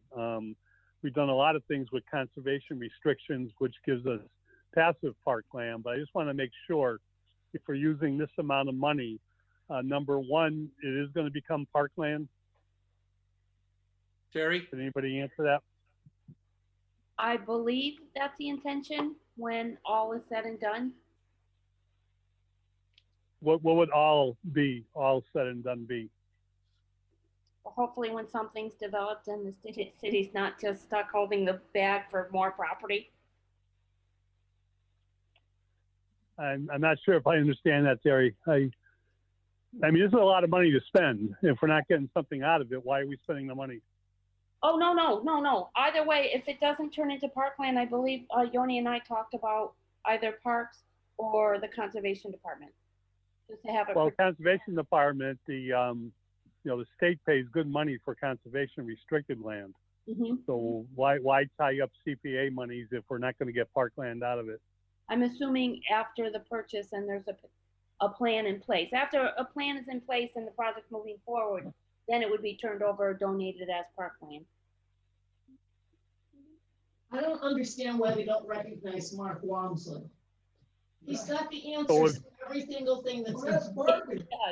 Oh, okay, so I don't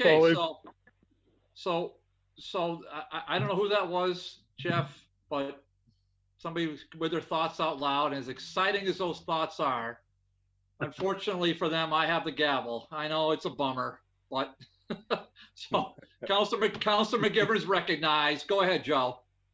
Thank you, Mr. Chair, and Terry, thank you. I just, it is a concern, and I'm, like I said, I'm in favor of it, but I think we need to get something out of it. What is the total sale price for the land? It's more than 175,000.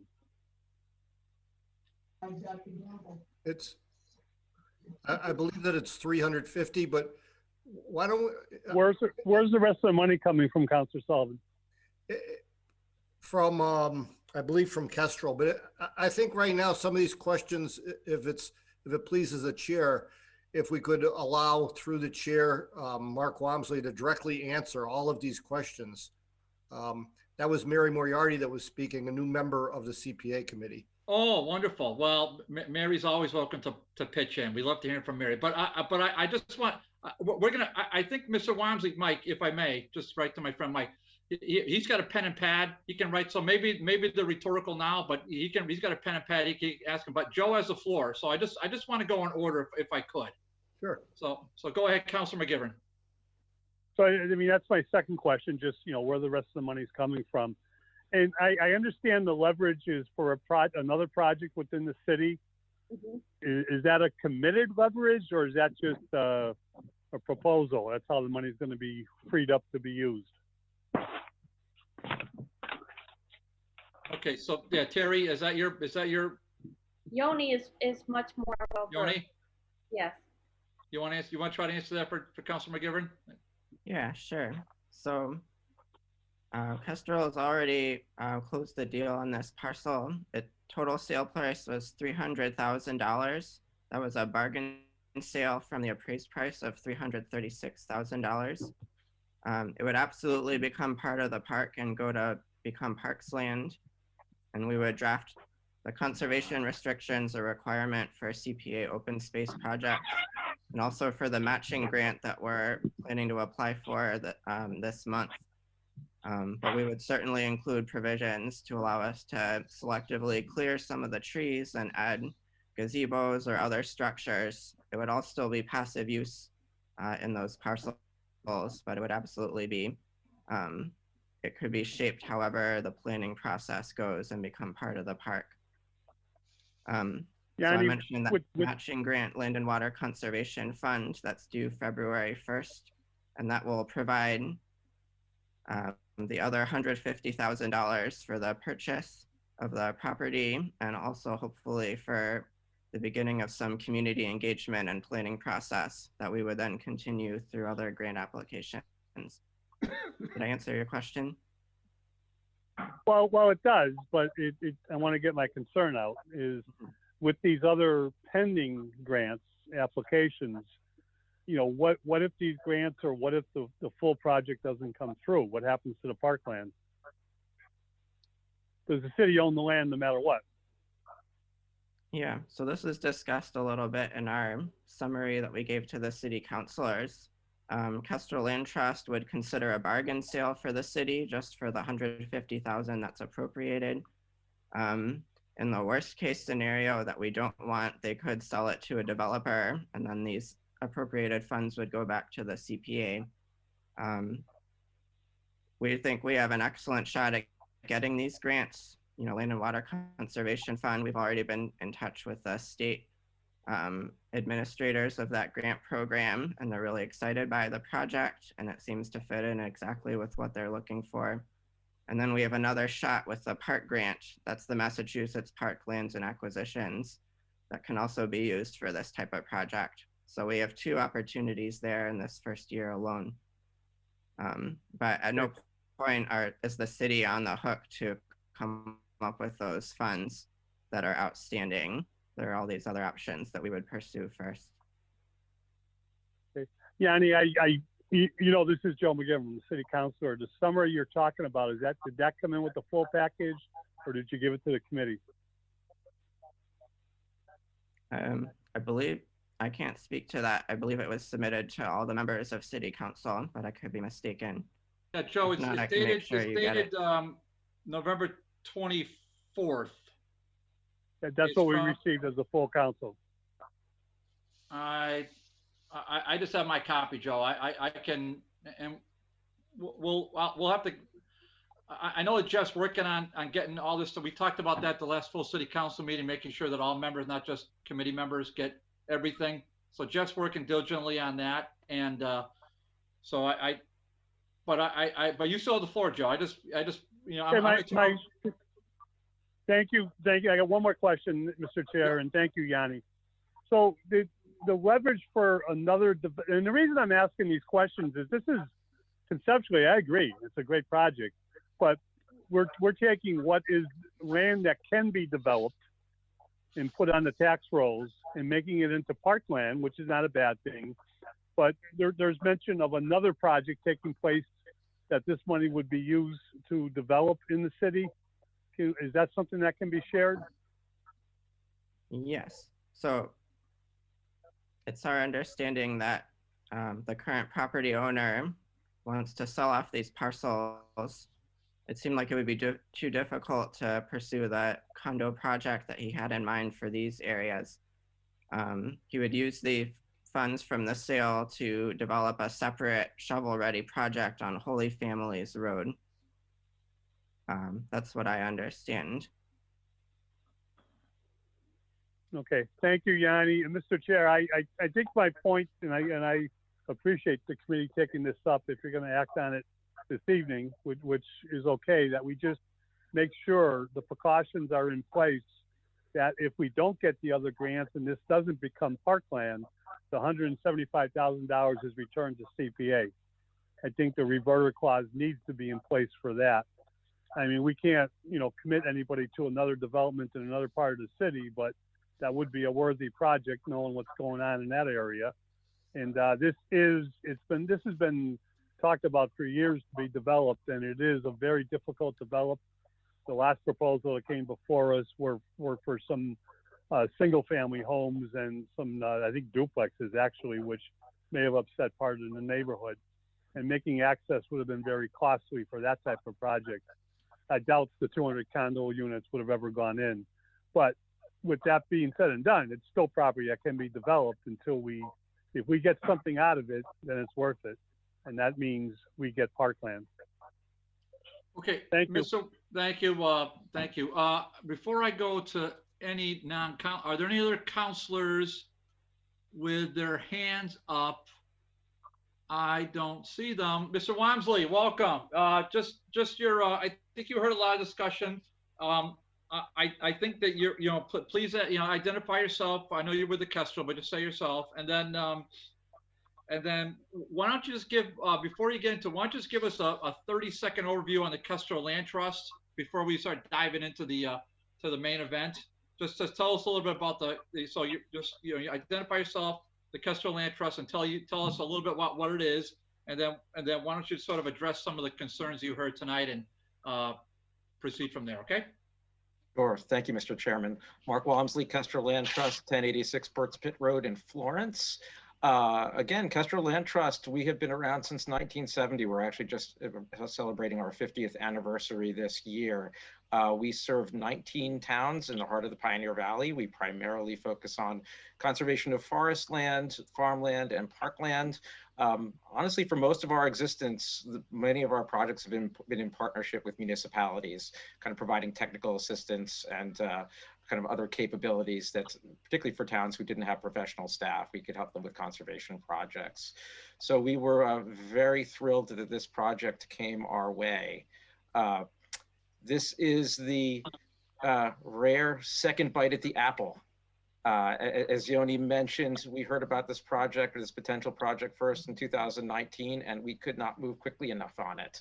And the way we heard about it was we were approached by people in the city of Holyoke saying that, look, this is a great opportunity. We're worried this land's going to get developed. The land was sold within 2 weeks. It's very rare that in that kind of situation where the land comes back for a second opportunity, which it did. We realize this is a big opportunity and it's a big project, potentially a big project. And I don't think anyone wants to see this fail if this does move forward. As discussed a little bit, the reason why the city couldn't move quickly enough to do this is because if the city did move ahead and acquire this, then they would be making themselves ineligible for other state grant conservation funding. By Kestrel pre-acquiring the land, which we're hoping to do this December, sometime between the 18th and the 20th, if everything works, the city will still be eligible to apply for state grants, namely the Land and Water Conservation Fund grant, which we think will have a great chance of getting. If the city gets that, everything will be cleared for the city to purchase the land from Kestrel with the grant money, with the CPA money, and then we would move ahead together, lockstep in partnership with the planning and design of the park. We'd be helping with fundraising, private fundraising, as well as public fundraising, and working with partnerships for this, long-term stewardship of the park, with volunteer management, with programming on the park, all obviously with very robust community input for what the city of Holyoke actually wants to see happen. One of the things that I think is really exciting about this project, why I think it stands such a great chance, not only is the park itself a great resource and the city's been wanting to restore it for quite some time. If we remember, this park was originally, Anniversary Hill Park, its only name, was originally opened to celebrate the 50th anniversary of the city of Holyoke. It's very likely that the park would be restored and reopened in 2023, the full park. That would be the park's 100th anniversary and the 150th anniversary of the city of Holyoke. This could be the prime centerpiece of the sesquicentennial anniversary celebration for the city. For that reason, I think we're going to get a lot of excitement, and I think we're going to reach out to a lot of different people, public and private, to help fund it, unite behind the project, and make this park work. So hopefully, again, I think this is a big risk for us. I mean, we're taking out a big bridge loan to make this happen. We don't do that lightly, but we think the prospects for the park is great. we hope the city agrees. You know, we're doing this hopefully primarily for the city. We're not going to end up owning the land in the end. It's going to be the city's. We're just helping, hopefully, to make it work. So that's my 2 cents. I'm happy to answer any questions. Okay, do councilors have questions for Mark? And we don't have to go through the chair. I mean, just raise your hand if councilors have questions for Mark on anything. I mean, I think he's pretty succinct. Mark, or Yoni or anybody, who's the current owner? It's Anniversary Hill Development Corporation. A man by the name of Chris Spagnoli owns that company. And, go ahead. I'm sorry, go ahead. Go ahead. And I'll just add really quickly, in all deference to everyone here, the councilors, I had in my negotiations with Mr. Spagnoli promised him that I would make a good faith effort to turn around the project as quickly as possible. So it was not meant as any offense kind of to fast track this. I was just trying to, again, meet my my promise to the landowner, which I feel I have done, and I'm glad the way it's going so far. Okay. All right, and so you use the phrase pre-acquiring the land. So what you're saying is that Kestrel would pay Mr. Spagnoli, you would acquire the land, Mr. Spagnoli would take his check and move on perhaps to Holy Family Road, or perhaps not. We don't know. You heard what Councilor McGivern said. We don't control that. But I know Mr. Spagnoli a little bit myself. He's an honorable gentleman. So, but we'll see how that goes. But that, again, that's got nothing to do with the city of Holyoke. So Kestrel would pre-acquire it. So Kestrel would close on this, Mark, and then somebody's got to record a deed. So what happens there? So the pre-acquisition means what? The deeds in whose favor? It's Kestrel will own the land, but we will own it unencumbered. We are not going to purchase it as conservation land, because if we did that, it would cut off other sources of funding. So with the bridge loan, basically the state understands this happens sometimes. This is a common function of land trusts. Again, we can act pretty quickly to kind of work out the long-term deal for this to become public land and to access other public funding. Oh, okay. So that's like a whole area of property law that, boy, you gotta take a seminar on that, and believe me, I never did, and land trust law. But still, that's interesting. Okay, so the pre-acquisition means Kestrel would own it, so it would be recorded in favor of Kestrel. But because you're a land trust, a creature of state law, you have the ability to get these grants potentially, and no. I said something wrong. No, actually, so it's the city. It's a kind of a strange function. I mean, normally when land trusts acquire land, it is usually considered conservation land. In this case, the fact that we're being open about, we're just acquiring it and we could resell it as developable land. We're, again, not even using our own money other than for the down payment. We're taking a loan. The grant application would actually come from the city. We're actually working, and it would be the city working to purchase it from us. So we'd be helping with the city with that. So again, we're just a temporary placeholder, even though the deed will be in our name. Everyone knows up front that, we are not going to be the ultimate holder of the property. And the state accepts that we can act in that function just because we have to take it off the market, or else we believe it's going to be developed. Okay, so the deed says something to that effect, Mark? That we're just going to hold it as real property. There's not going to be any sort of conservation restriction on it at this point. The conservation restriction would come into place if CPA money is used. We'd probably be the holders, but as Yoni said, we would make sure the conservation was for active parkland and to really allow it to be what it needs to be, in the vision of the city. Okay, so I think I grasped most of that. It's tough, it's confusing, but I think I got most of it. But I didn't get all of it, but I came close. So just some Councilor McGivern's point, hypothetically, we've got City of Holyoke's got a shot for these two, this park grant, and what's the other one, Yoni?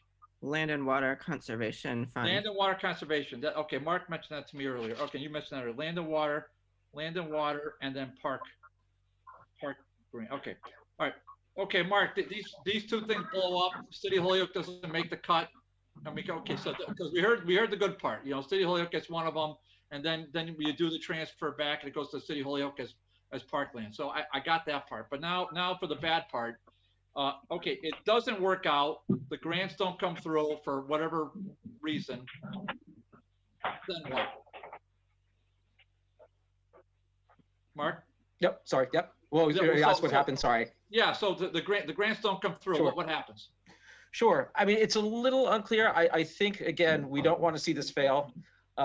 So we would probably assess how private fundraising is going. As Yoni mentioned, I have assurance from our executive director that we would at least consider a bargain sale to the city, especially if outside fundraising came in to kind of meet some of our costs. But that would have to go to our board for approval, whether we would sell the land for, $150,000 for just the CPA funds to the city. Would have to see kind of whether it works on our books. I am pretty confident that we're going to have significant private outside fundraising to ultimately make it work and, financially for us to sell it to the city of Holyoke, even if it's not for the full amount that we purchased it for.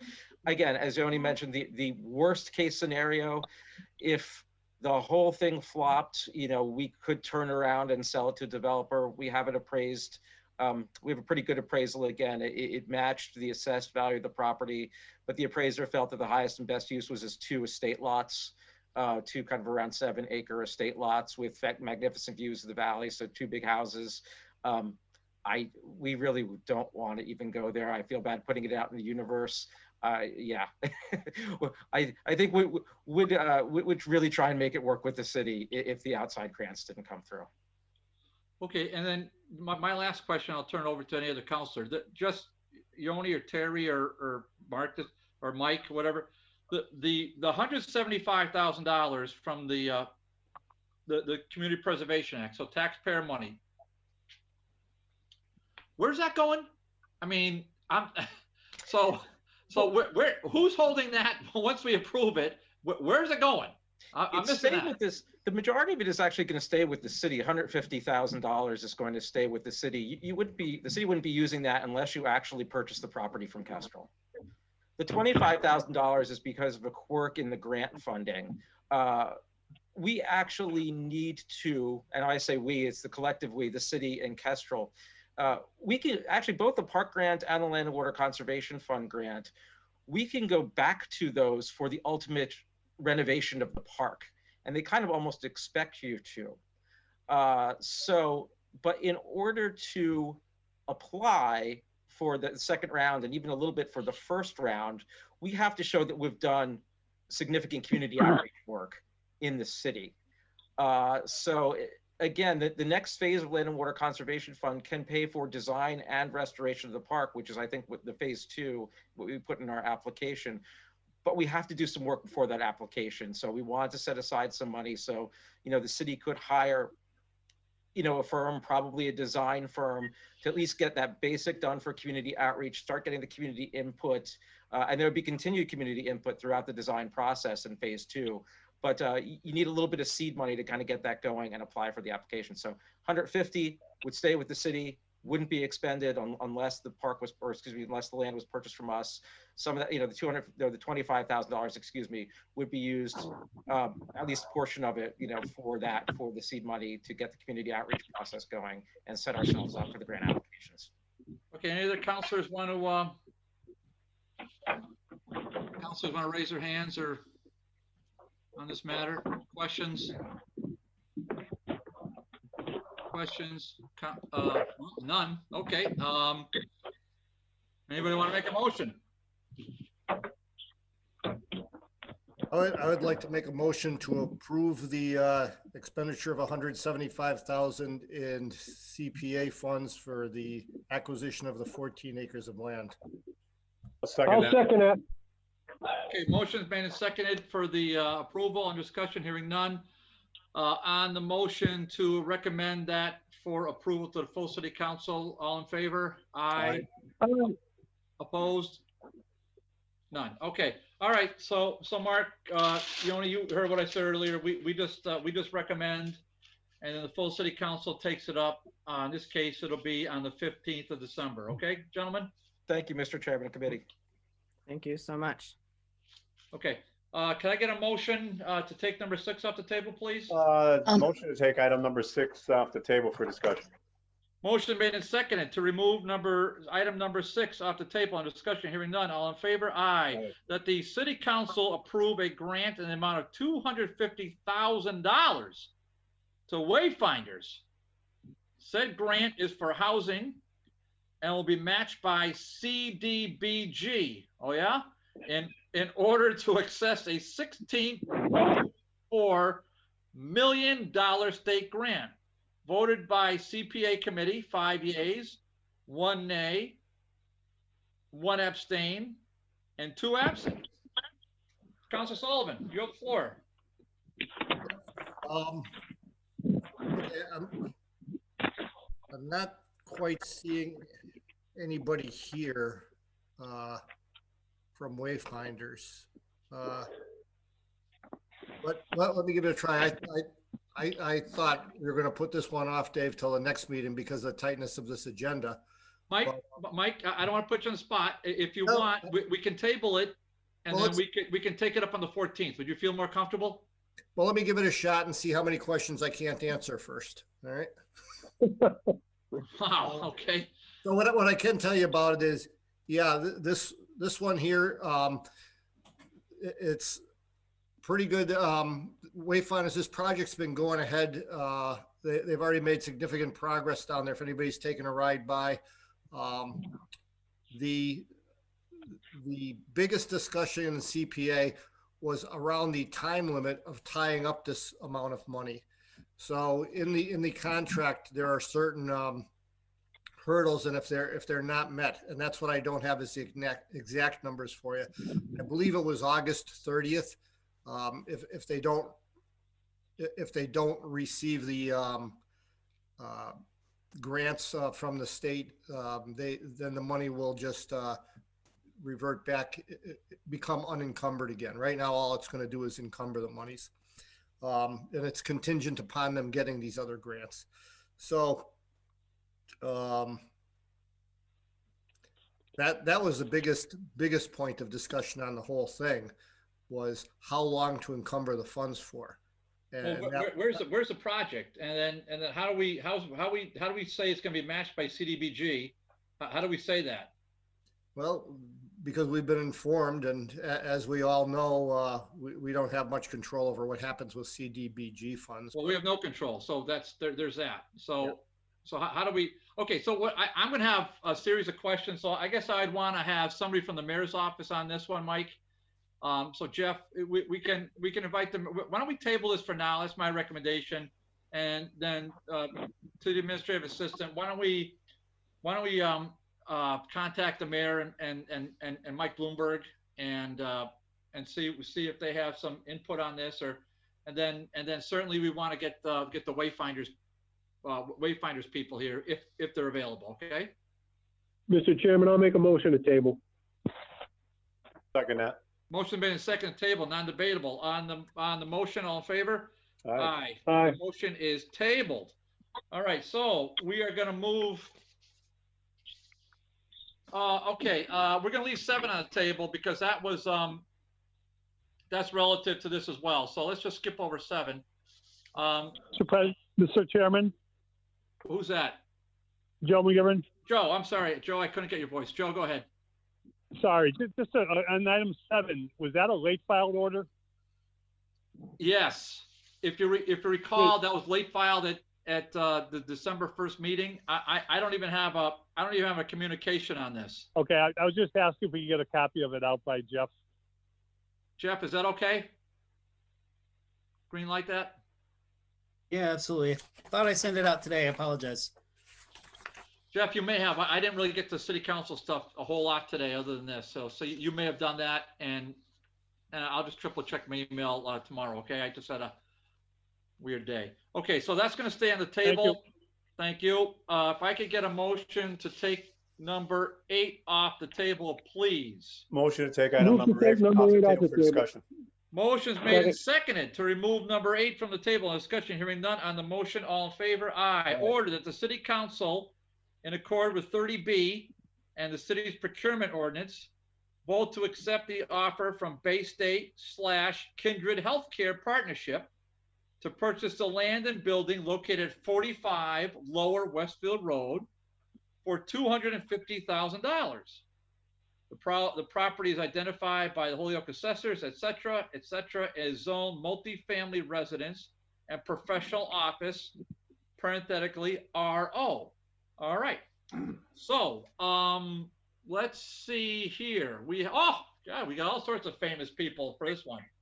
Okay, so, but what we really want to see is Mr. Marrero. That's who I really want to see back at the Zoom meeting, or Mr. Dijek.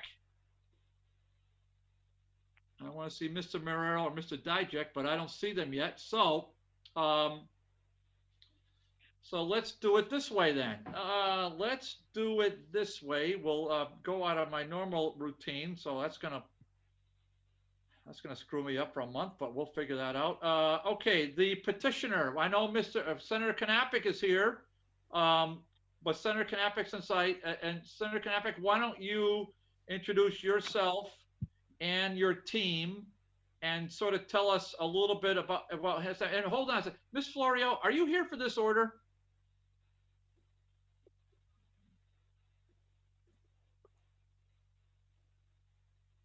I'm sorry, I was muted. I'm here to observe. Oh, okay, that's fine. All right. And listen. Oh, thank you. God bless you for doing it. I see Marcos. Particularly for this order. Oh, I know, it's exciting, isn't it? Okay, Mr. Marrero has rejoined us, so now I can go back. And Mr. Dijek, oh, this is great. Marcos, we've got number 8 in front of us.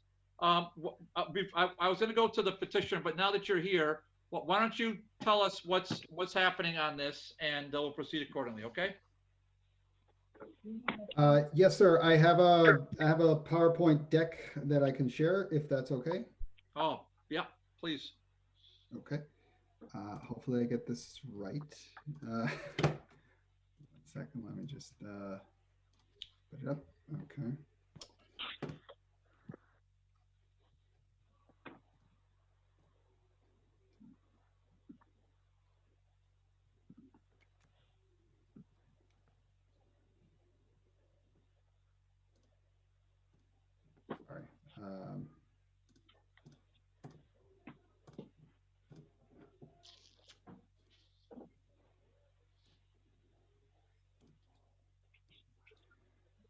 Right.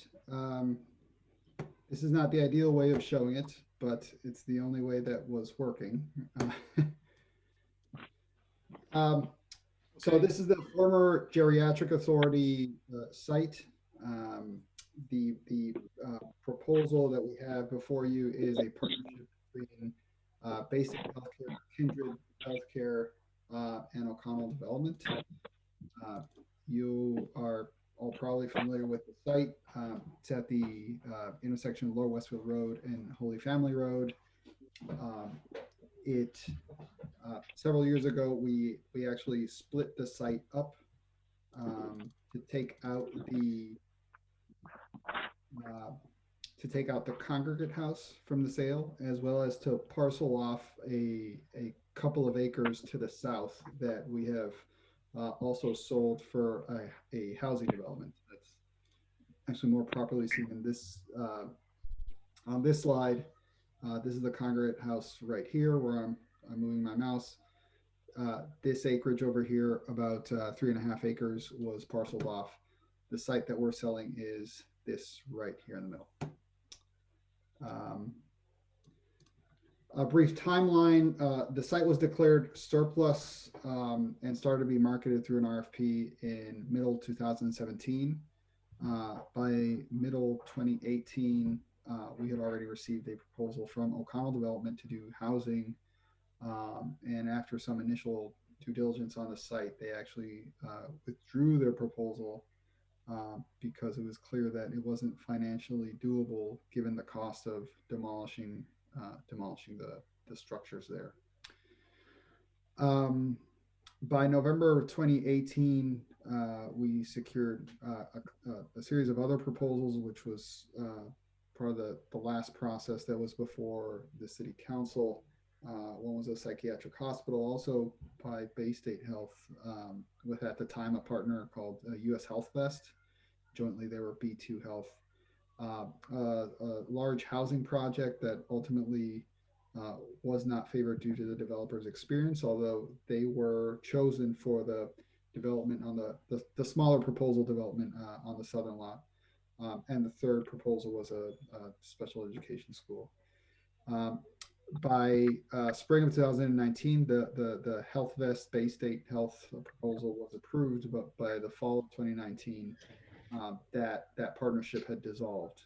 So by December of last year, about a year ago, we started a new request for proposals process. Of course, in the midst of that process, COVID happened, city government shut down. In fact, I was kind of redeployed to emergency measures. And so we didn't start taking it up until later in the spring.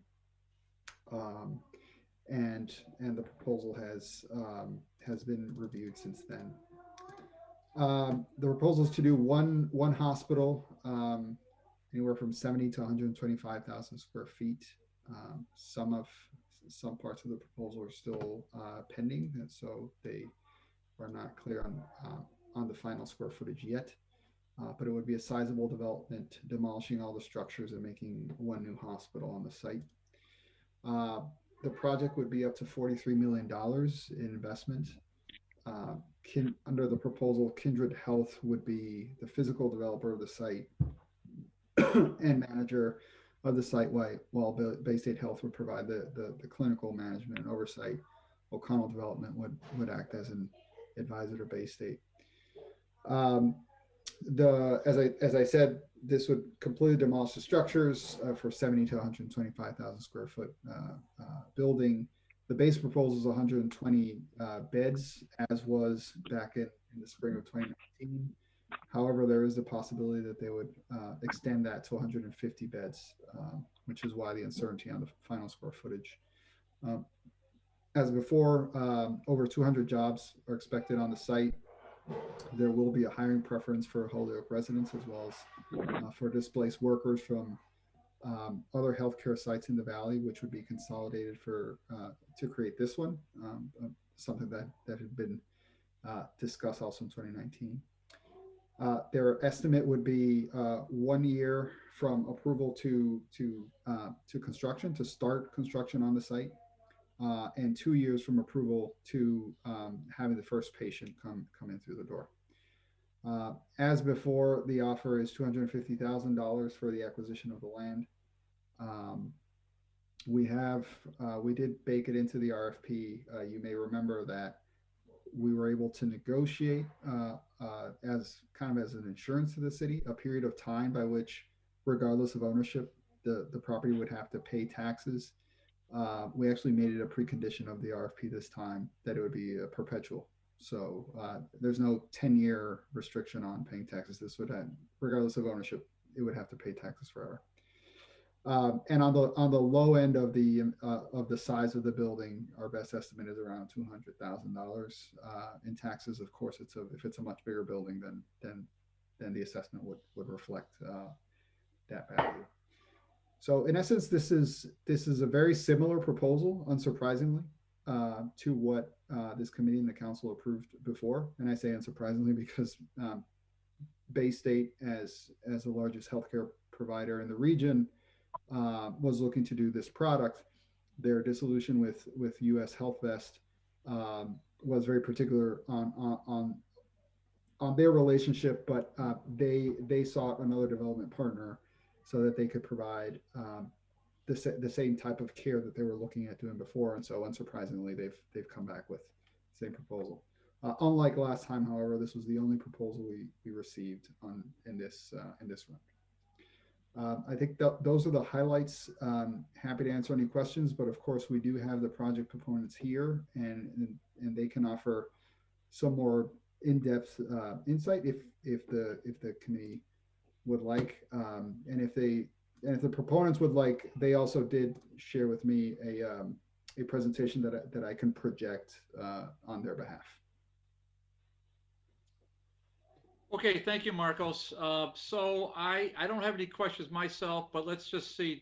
Do committee members, Councilor Sullivan? Yeah, Marcos, can you tell me how they arrived at that approximate tax number of 205,000, $40 million investment? Yeah, they did not estimate that. I did my best estimation based off of existing assessments of similar size property in the area, particularly medical buildings. So the Holyoke Medical Center and a few others. I'll admit it's dated. It's from about a year ago. So I essentially got a value per square foot and I extrapolated. So I wanted to have some ballpark of what that would be. As I understand Tony DeLude's method, he doesn't value the buildings at the investment. It's what the market price would be for a similar building. In this project, they would have to invest just right off the bat around $3 million just for the demolition. That in all likelihood would not become part of the assessment itself. Of course, there's a lot of stuff inside the building that isn't the actual real estate. There's a lot of personal property, medical equipment and such. That would be part of the initial investment, but not part of the real estate assessment. So ultimately, that's how I got to that. I know it's not super scientific, but it was the best basis of comparison. So what was the final assessed number valuation being put on it to come up with the 205,000? I don't have the calculation with me here. I don't have the formula with me. I had estimated that based off of a 75,000 square foot building, which was the proposal last time. Yeah. And right now it's a range of 70 to 125. So, 75 is on the lower end of that range. So I just used the same number I had calculated a year ago. What's the 75? The 75,000 square feet was the proposal last year. Yeah. Okay. So if I'm doing my math correctly, then the building itself is only going to be worth 5.125 million.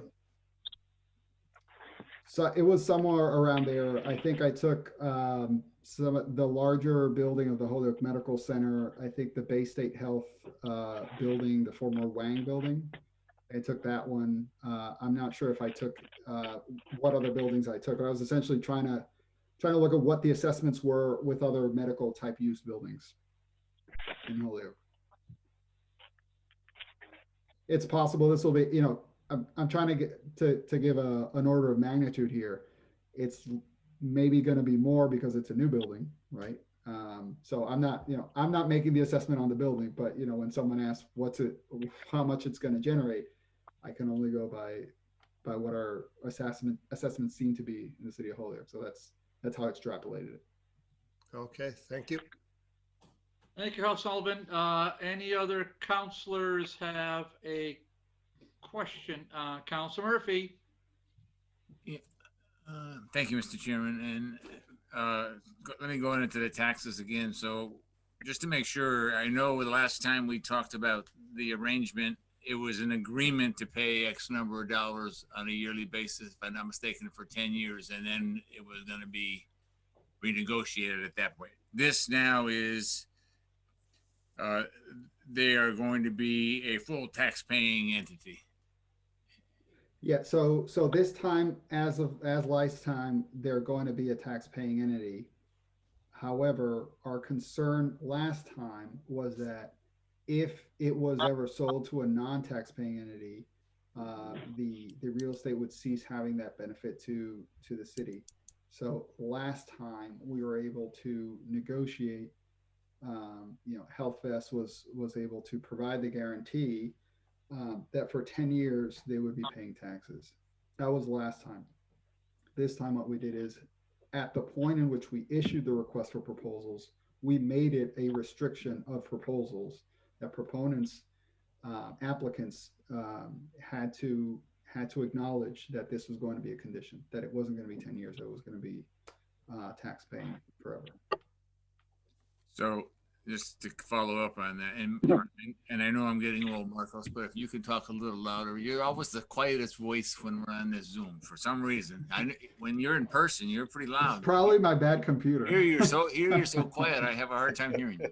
So let me just make sure I understand this. So this agreement would prevent, if I'm hearing you correctly, Bay State or Kindred or whoever's going to actually own the facility to sell it to somebody who would then become a non-tax paying entity. They could sell it, but they would have the requirement of having to pay taxes.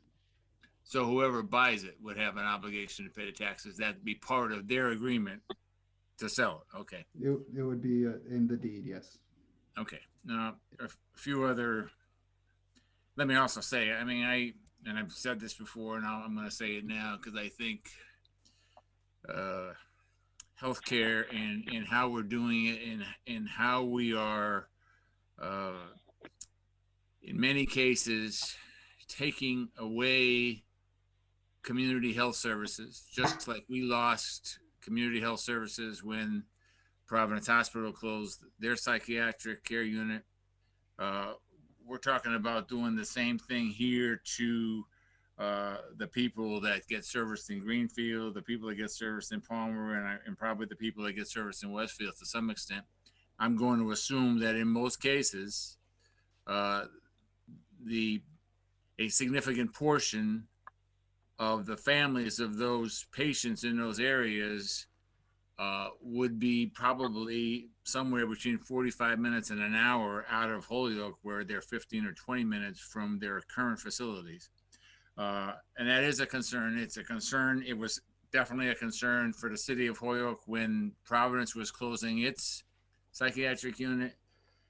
I'm not saying I don't want a project coming. I just have serious concerns that if we keep doing this, and I know Holyoke Medical Center is talking about building some more units. Farron's talking about bringing their units here. In effect, pretty much all the psychiatric units in Western Massachusetts would be in Holyoke. And to me, from a patient standpoint, I have concerns with that. And I know that's not part of this, but I think it's important that we say these things. The second aspect that I really have concerns with, and I did express it at the public meeting the last time, I have very serious concerns that the current nursing staff and other people that are involved in the other facilities are only going to be given serious consideration about being hired. And I wonder if that is, and somebody wants to answer this, I'm wondering if that is because they are unionized in other facilities and this is an attempt to not have people being unionized in this facility. And that's a concern. I mean, these are all things related to healthcare.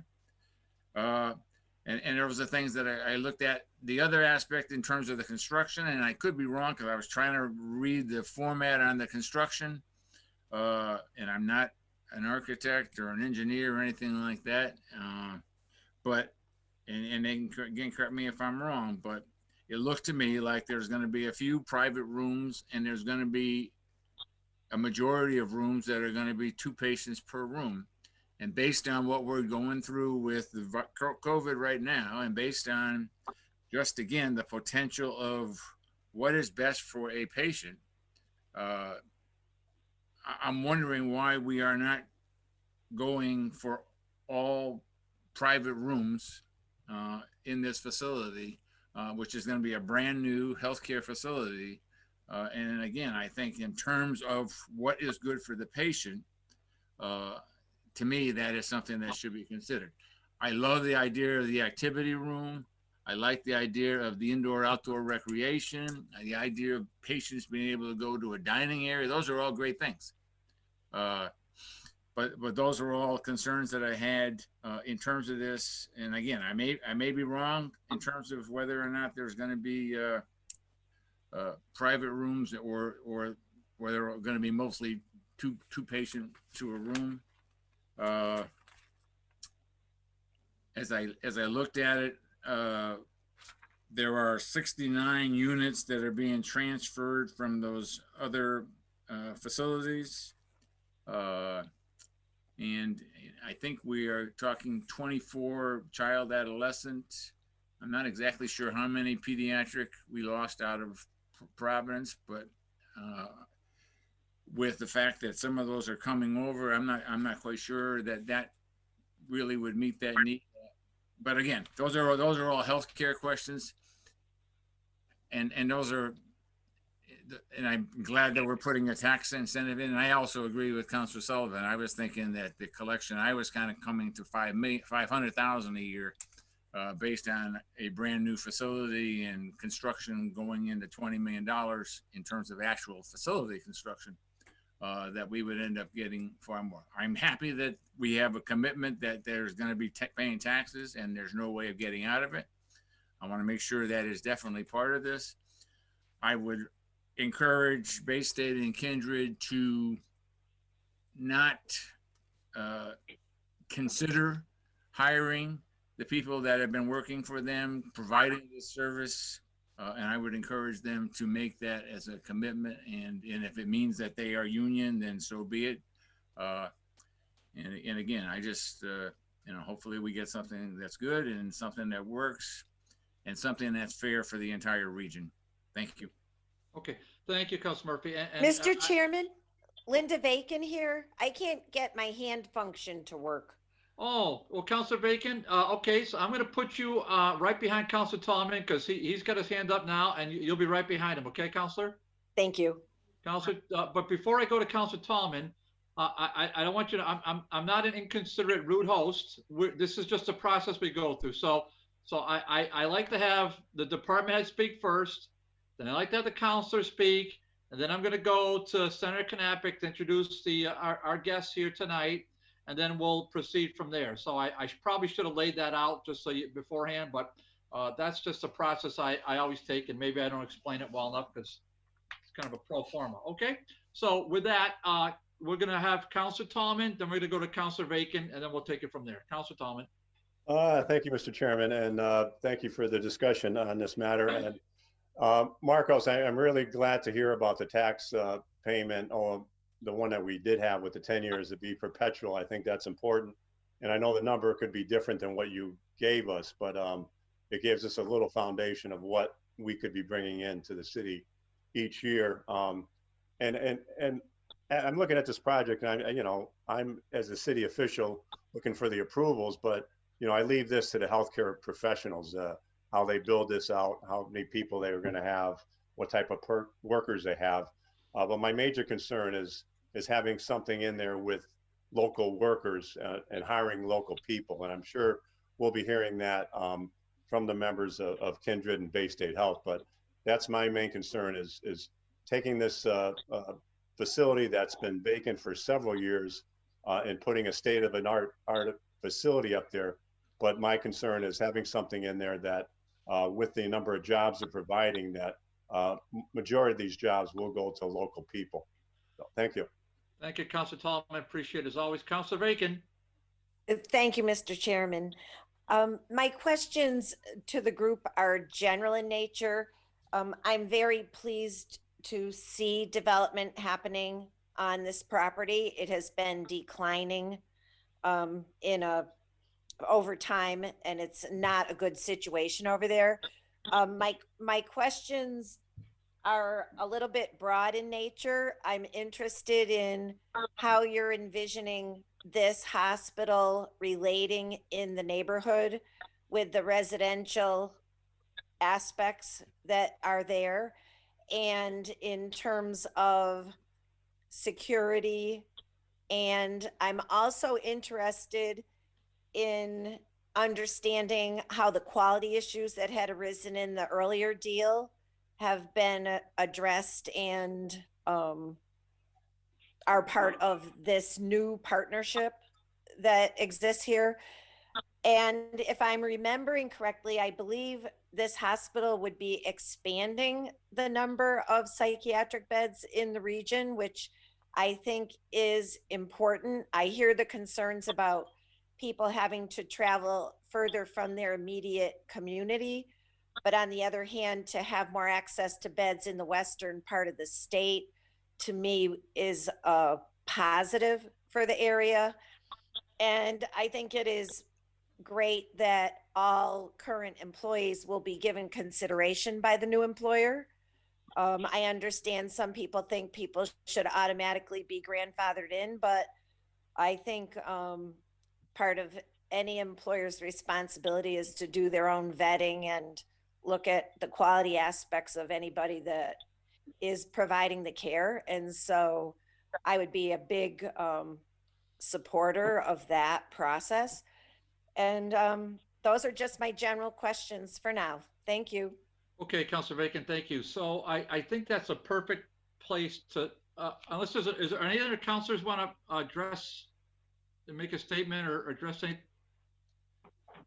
those who are off camera? Okay, I don't hear anybody or see anybody. So we're gonna just, Councilor Tom, if you just kind of lower your hand, that would be helpful. Okay, Mike Knappich, Senator, good to see you again. Welcome back. Seems like old times, but yet we're back at the same in the original starting blocks, aren't we? So I wrote down a series of notes about what I had, what I heard.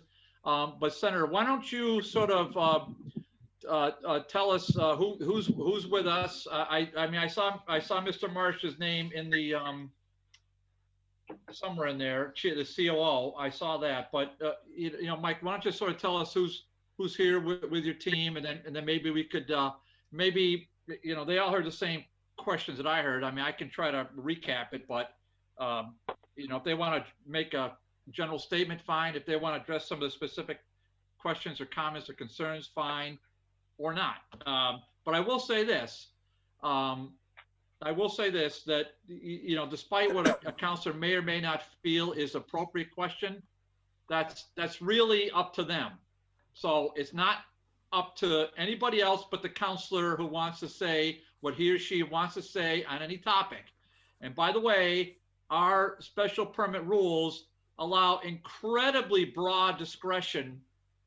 It's a one-sentence deal, but pretty much anything that's relevant to a special permit, we can hypothetically add it as a condition, and that's okay under city ordinance. So there's that. So Mike, welcome back. Why don't you take it from here, please? Thank you very much, Mr. Chairman. I think my audio is working. Yes. Can you hear me? Well, it's good to be here, Mr. Chairman, and members of the committee. Thank you for joining us as well, and members of the extended city council. I think as Director Marrero pointed out, the proposal is obviously very similar to the one that we presented a year ago. And so you'll know some of the faces that we brought here again today, but we appreciate the questions that you've offered up to us. And before I begin, for the record, it's Mike Knappich, the Vice President for Government Community Relations for Bay State Health.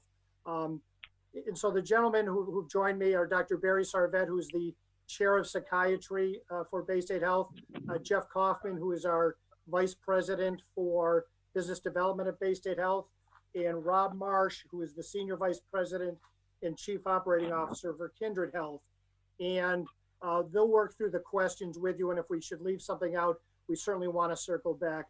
But I do want to say, you know, we're very proud of our relationship with the city of Holyoke. And for folks who don't know, we currently have about 700 employees of Bay State Health who work in the city across 3 locations. We also have nearly 350 Bay State employees who live in the city of Holyoke. So as we think about this Bay State Health Kindred initiative, we look forward to adding that to what we are very proud of in a portfolio for the community. We understand the questions that you've offered up in the spirit of cooperation, and so we look forward to answering those. Dr. Sarvet, could I turn the meeting over to you, and maybe you can talk through some of the patient issues and some of the issues that we know we did answer a little bit last year, but we want to refresh folks' memory, and if it should trigger additional questions, we're happy to answer them. But again, thank you, Mr. Chairman, for your indulgence this evening and for the consideration of this committee. Yeah, Dr. Sarvet, please go ahead. Thank you so much, and thank you, Mr. Knappich. And I just want to say that, you know, we at Bay State really appreciate the opportunity to return to this committee after a hiatus to really update you about our plans and to introduce our partners in Kindred Healthcare. And I do want to say that I think what I'm going to do is I'm going to make a few general comments about the project just for your information and context, and also try to address some of the questions. And forgive me if I don't get them all, because there are a number of interesting questions, and I think all the questions are very, very good, and appropriate questions as well. And my colleague Rob Marsh from Kindred, I think, is going to address some of the questions as well.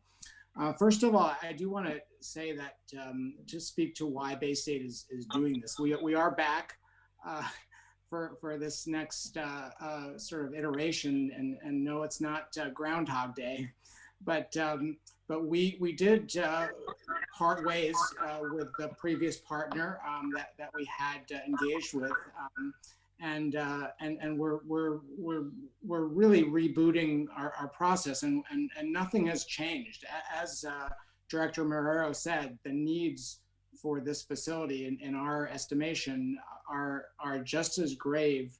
In fact, they're greater, given the increased stress and need for behavioral health services in the midst of the pandemic. So we're seeing an enormous volume of patients who are coming to emergency rooms, not only at Bay State, but also at Holyoke and Mercy and all the healthcare institutions in the region. And it really is kind of a dire situation. Our plan is really for the purpose of expanding capacity. So we are, as has been mentioned, we are closing several units and consolidating services in a new facility, but we are anticipating and planning to add 50 to 80 additional beds, depending upon whether or not we include a long-term unit through a contract with the Department of Mental Health for the state.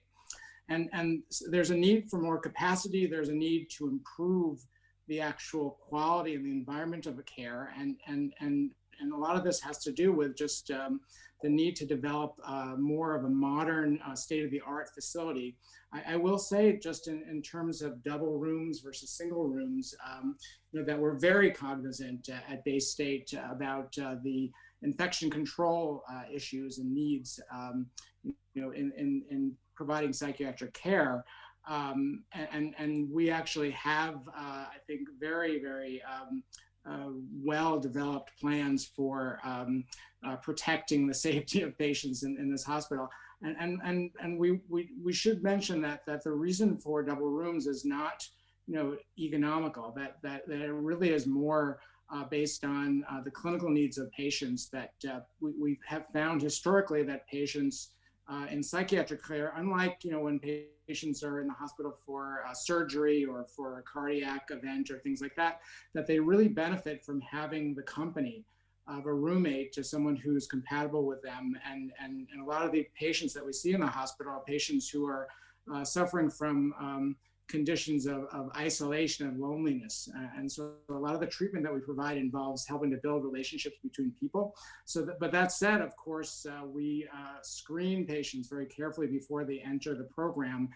We actually are doing testing at Bay State and all of the facilities in our network on a weekly basis. And we're also doing testing 3 days after people are admitted, so that we can ensure that if they test negative when they come in, that we test them again several days later to make sure that they weren't in an incubation period when they first arrived at the facility. And so our operational plans, I think, are sufficient. Actually, I'm very confident are sufficient to protect the safety of those patients. So I do want to say a few words about the commitment of Bay State Health to psychiatric care.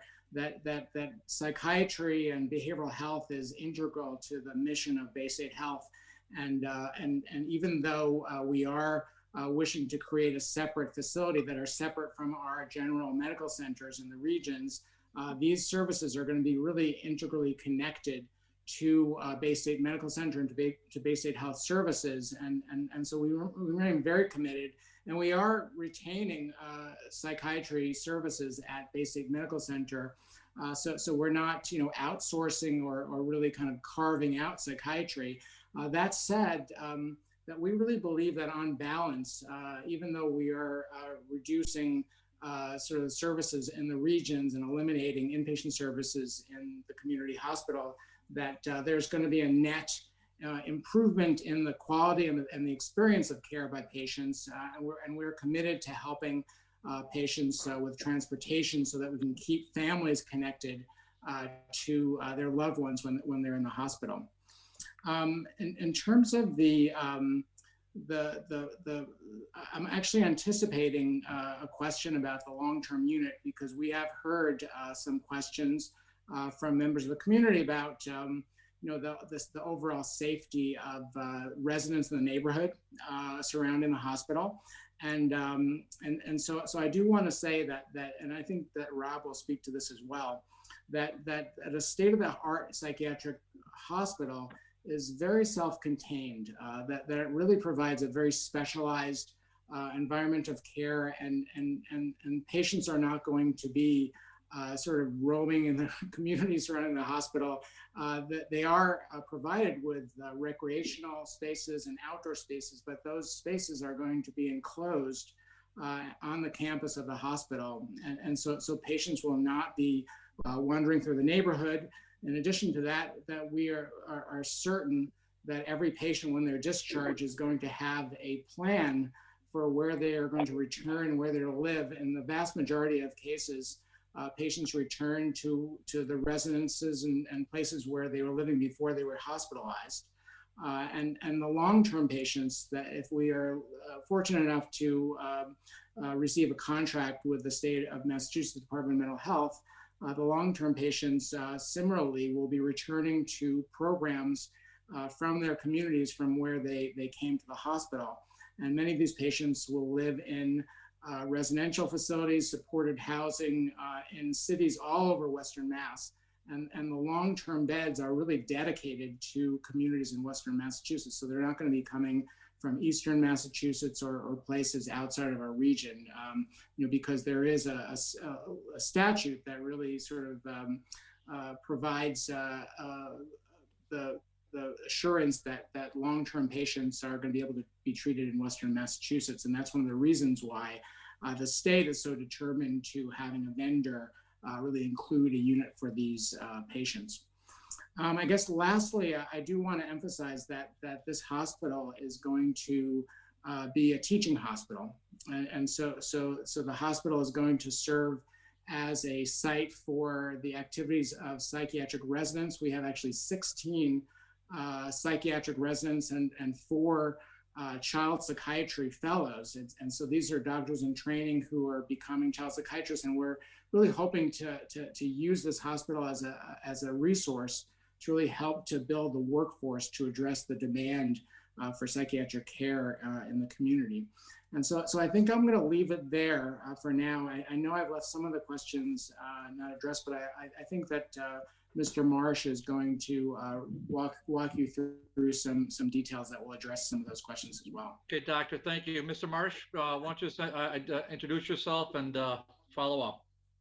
Thank you very much. I appreciate it.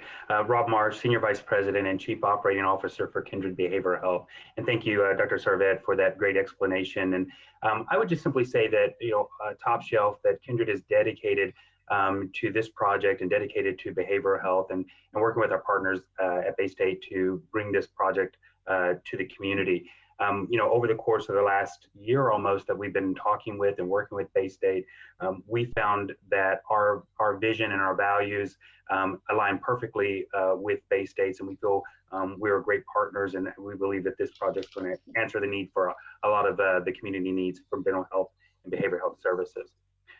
Just to address some of the specific areas, obviously the closing and shuttering of the services in these regional hospitals is going to impact access for those residents. However, the greater damage right now being done is the out-migration of patients needing help and needing services, but there's simply nowhere to be found in Western Massachusetts. So we are taking what we feel to be a 2 to 3 hour commute to out of the area to something, yes, it's not going to be the same 15 or 20-minute commute, but we're going to have the services available much closer to home than what they are right now. In addition, as Barry mentioned, we are also going to have a very robust transportation service. So we'll be able to provide some relief, particularly for those individuals coming from the regional areas. We have been looking very closely at the impact of COVID and how we think about semi-private rooms. But Dr. Sarvet said it perfectly. It is really an operational opportunity to keep patients safer, to keep them under another eyes of another patient. And we found that time and time again that it's been a very good model in behavioral health.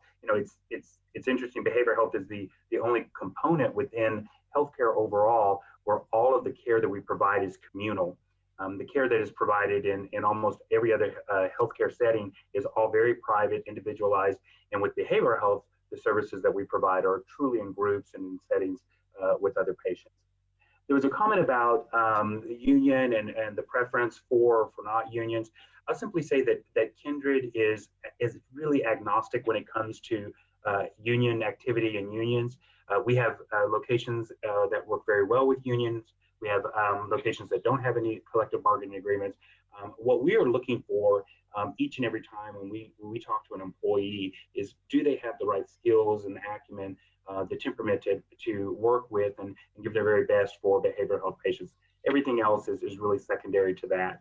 Obviously, if there is a movement towards union activity within this joint venture, we would in no way oppose that. We would obviously allow the employees to exercise their rights in forming a collective bargaining agreement. We would always stress the hire local first because it just makes sense. Operationally, having patients or having staff members have to drive hours and hours to get to work just doesn't make sense, and is prone for opportunities for short staffing and issues. So we would instruct our leaders locally to hire local whenever possible.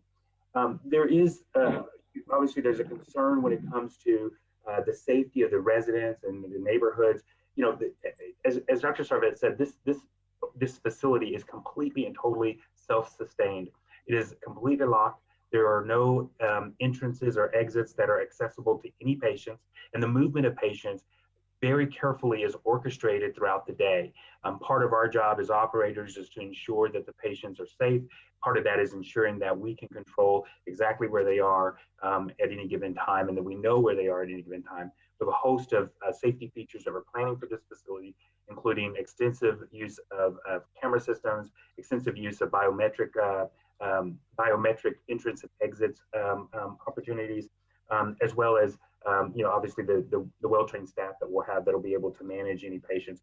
Our goal is to fit snugly into the neighborhood, so it's such that the neighborhood doesn't even know we're there. There's not going to be a lot of ambulances flying around with alarms going or anything. It should be very, very comfortably fit into the neighborhood. And then the last thing I would just simply say is about the issue with quality. Kindred's pedigree really is focused on the quality of the care that we're able to provide. And I think that one of the reasons that we make such great partners with Bay State is that we are continually looking at ways that we can improve the overall care that we're providing, the outcomes that we achieve, that we share the same metrics when it comes to understanding how behavioral health patients can progress and get better, that we share the same vision in terms of reducing recidivism and readmissions into the hospital, and that ultimately we're looking to make not just our patients better, but the community better, and with a focus on the overall behavioral health ecosystem within Western Mass. So we're really excited about this project. Obviously, happy to answer any additional questions or provide additional clarification for any areas. Thank you, Chairman. Mr. Chairman, I just wanted to, if I may, I'm sorry. Go ahead, Doctor. Yep, just okay. I wanted to not let Rob be the one to have to say, why we chose Kindred all by himself, because I actually meant to include that. And as I said, we did make a mutual decision to part ways with our previous partner. And I'm not prepared to go into any more detail about the reason why we made that decision before. But I will go into just a bit more detail about our choice of Kindred, because when we were looking for a new partner, we did an RFP process, and we evaluated proposals, and we sought proposals and evaluated them from 9 different companies. And actually there was a pool of more than 9 companies, something like 12 or 13 ones, and we ended up only evaluating 9 of them. And Kindred really stood head and shoulders above all the other behavioral health kind of players in this freestanding psychiatric hospital industry. And they really distinguish themselves on the basis of quality, that their quality infrastructure, their commitment to quality, the alignment of the way that they think about quality was really a perfect fit for us. And that was probably the most important reason for the decision of choosing Kindred. The other reason, has to do with their history of how they collaborate, not just with their partner organizations, but also with the surrounding communities, that we felt like they had collaboration and partnership in their DNA as a company. And we really felt, because Bay State doesn't want to outsource behavioral health. We want to work with a partner that brings expertise and really marries that expertise with what we bring as a company. And we really love the way that Kindred works collaboratively with their partners. And so I just wanted to add that. Thank you. Thank you, Doctor. Okay, I think. Mr. Chairman? Councilor Graney? Yes, just a quick question for the doctor. If you said that the facility wouldn't be taking people from outside the area because there's a statute for that, my question is, well, if there are patients that are going to come long distance into Holyoke from, say, New York or someplace like that, and they're private pay patients, are they going to be denied admittance to your hospital? Thanks for asking that question, because it gives me a chance to clarify what I said, which may have been confusing or misleading. So we certainly are, part of a network of the assets of psychiatric beds in the state of Massachusetts, and there is a statewide shortage of psychiatric resources that's been really, the state has been really struggling with, and communities all over. So when I was talking about that legislative issue in terms of, that there's kind of a commitment that the state has, and it really is bound by legislation, to have a 30-bed long-term unit, so that the patients from Western Massachusetts can have a local or really a regional hospital, those patients who need long-term care, and that's particularly for the 30-bed unit.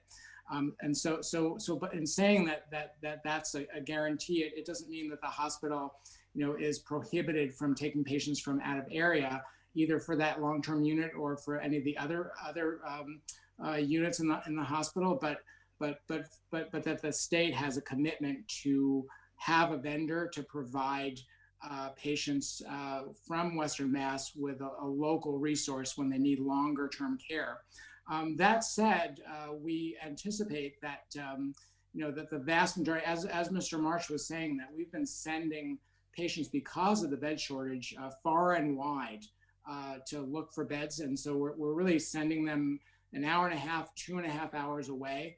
And having this facility is really going to allow us to prioritize services locally for patients in our region. And so we anticipate that the vast majority of patients in this hospital will be from Western Massachusetts and our surrounding communities. But that said, if we have an open bed and there's a patient, from out of area that needs one, whether that patient is a Mass Health patient or a commercially insured patient, we certainly are interested and willing to help out, just like the Eastern Mass hospitals have helped us out, because we've been, needing them to step up and accept patients from our area as well. What about out of state, doctor?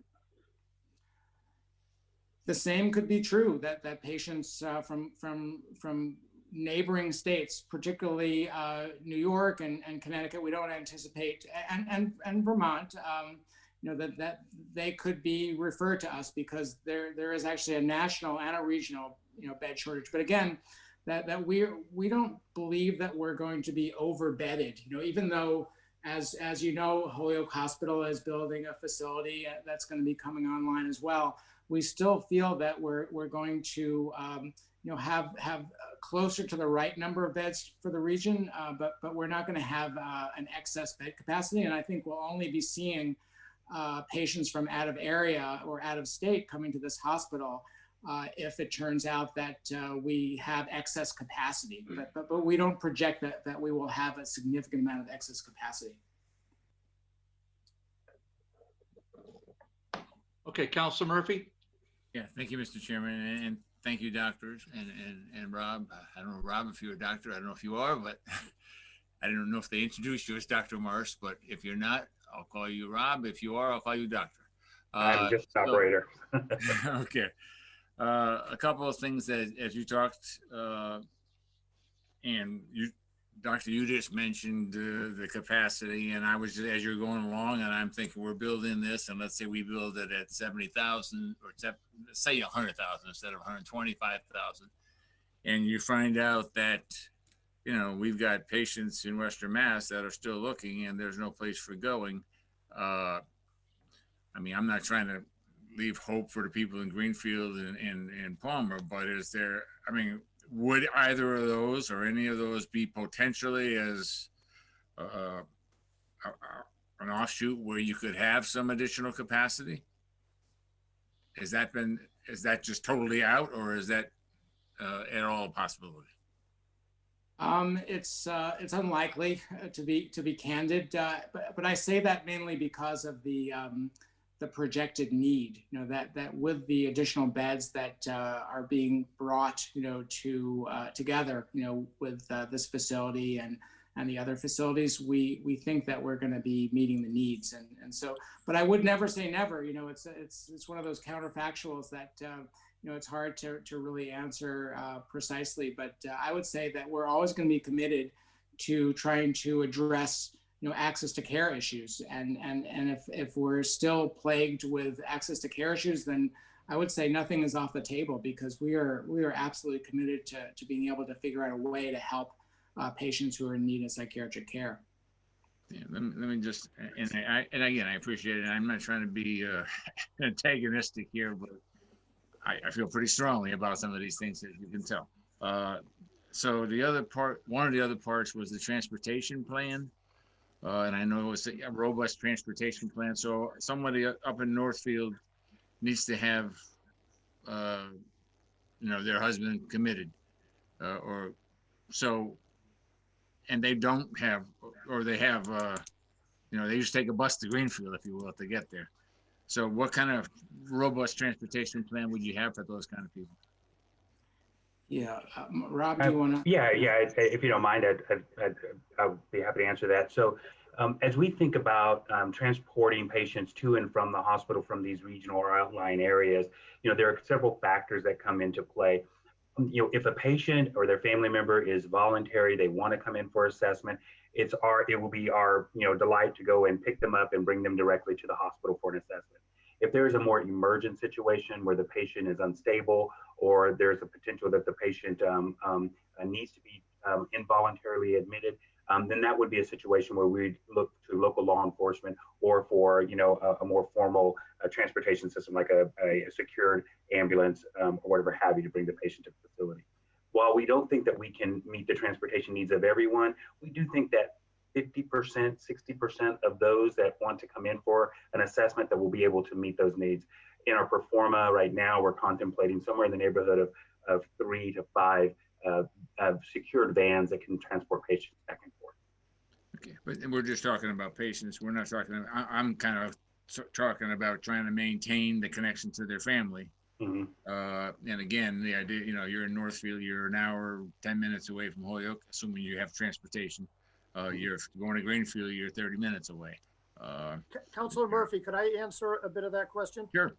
So one of the things we did learn last time as we went through this with the regional hospitals and with questions here at the city council level was that very issue of transportation. So Dr. Kerouac indicated almost a year ago as we rebooted this effort, again, not knowing we'd be returning to Holyoke, but delighted to be there, that we would be having over the next 2 years some very robust conversations in the regions around transportation.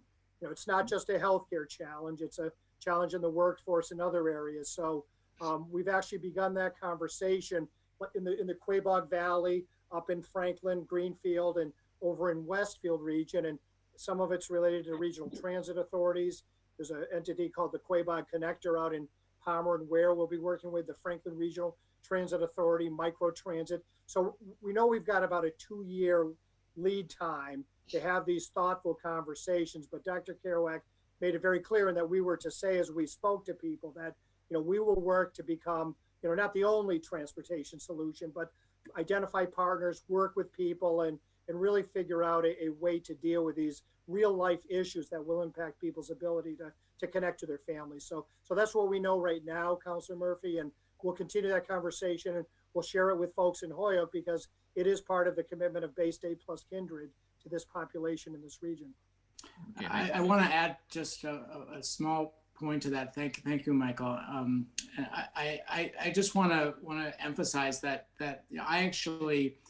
I get the point. You know, as a clinician, you know, as a psychiatrist and a provider, you know, for these patients, that I personally, you know, and as the leader, you know, for the clinical program, you know, really believe that the involvement of family members in the care of psychiatric patients is absolutely critical and absolutely necessary.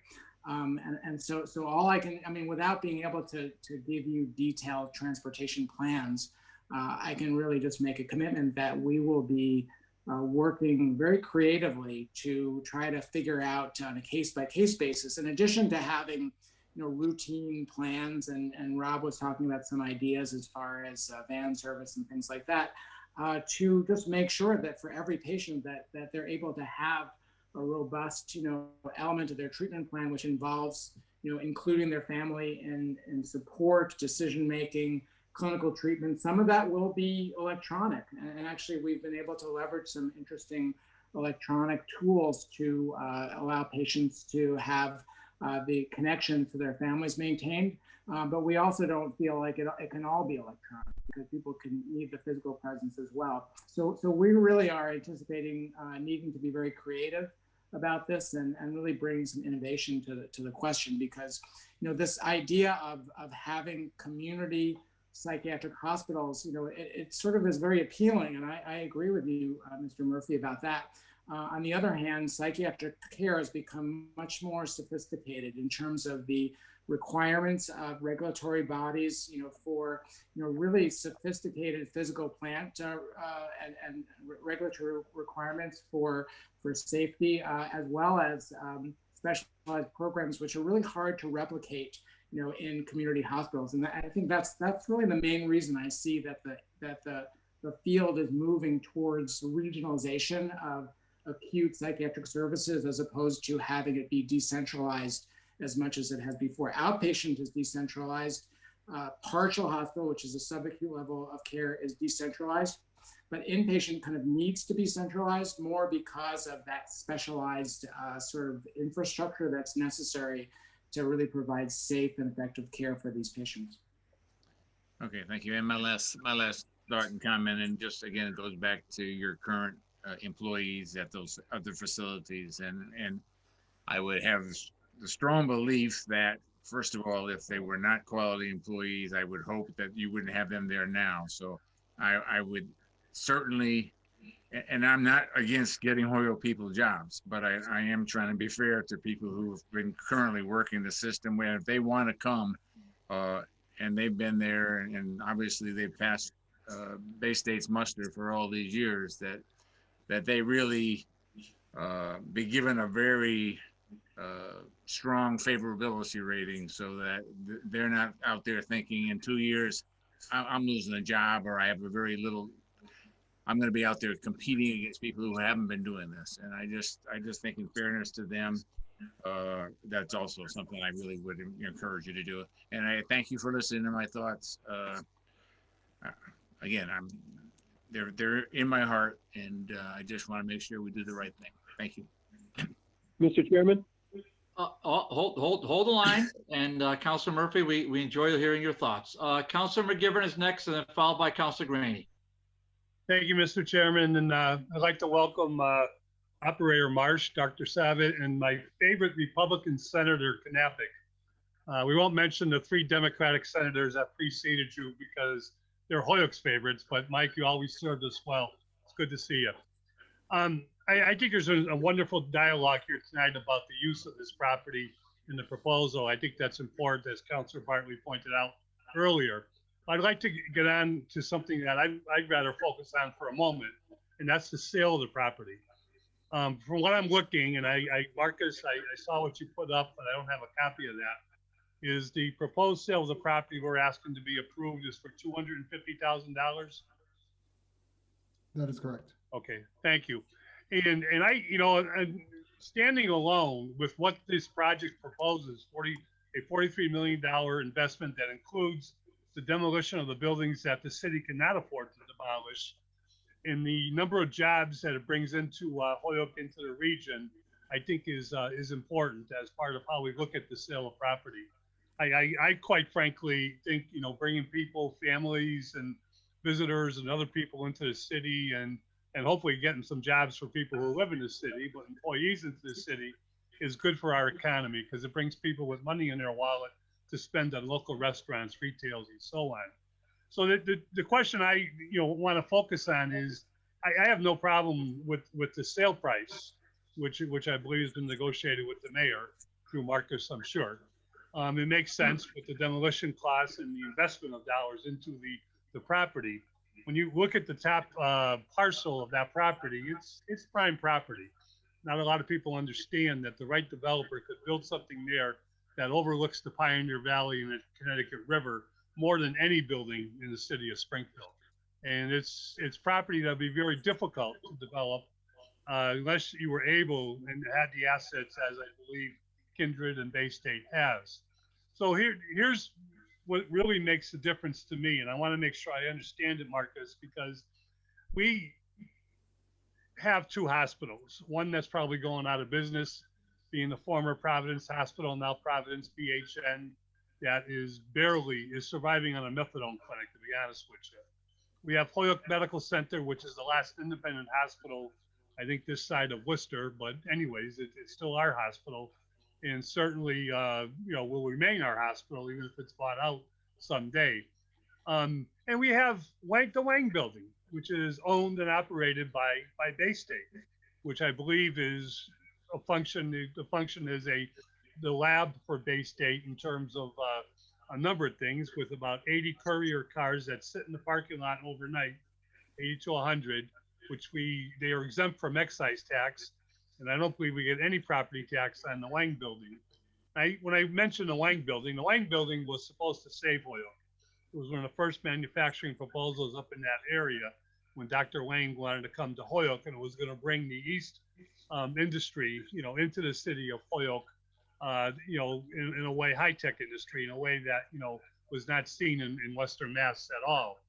And the point I'm making is, we need the jobs, we need the investment, we need someone to take down the geriatric authority buildings so we don't have to someday watch them fall down.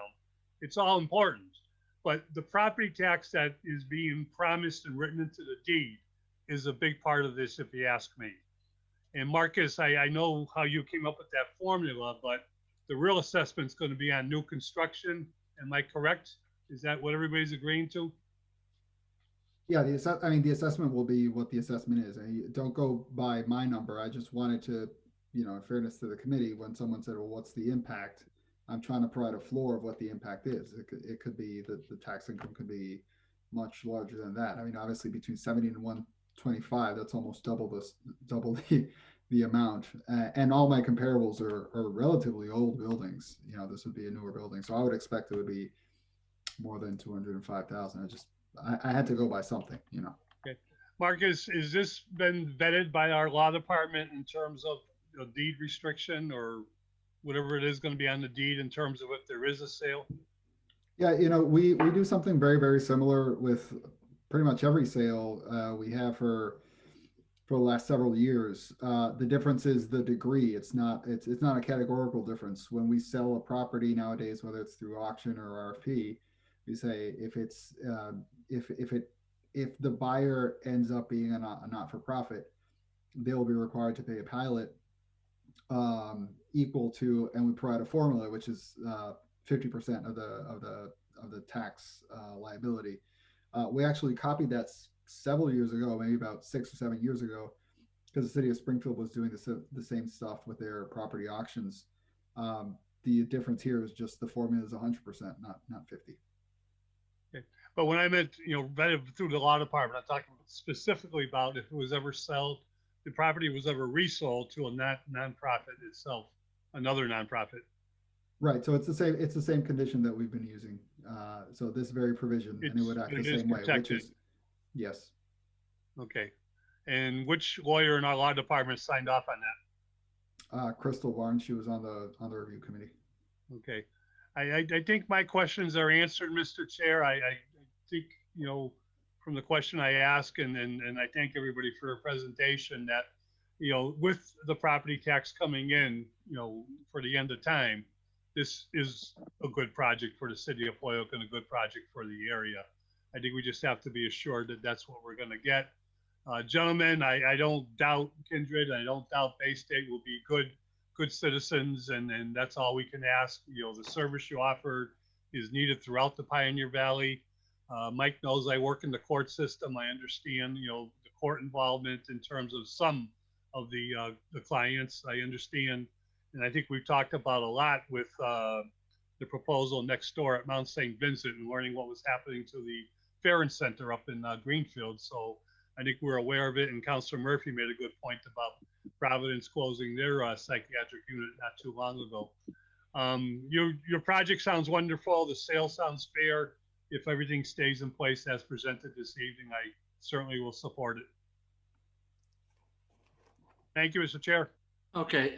Any of the councilors have questions at this point? Yeah, Mr. Chairman. I'm sorry. Yeah, Councilor Graney, you're next. I apologize. Go ahead, Howie. Yeah, just a quick question. Will there be an outpatient clinic at the facility? Yeah, so I'd be more than happy to answer that.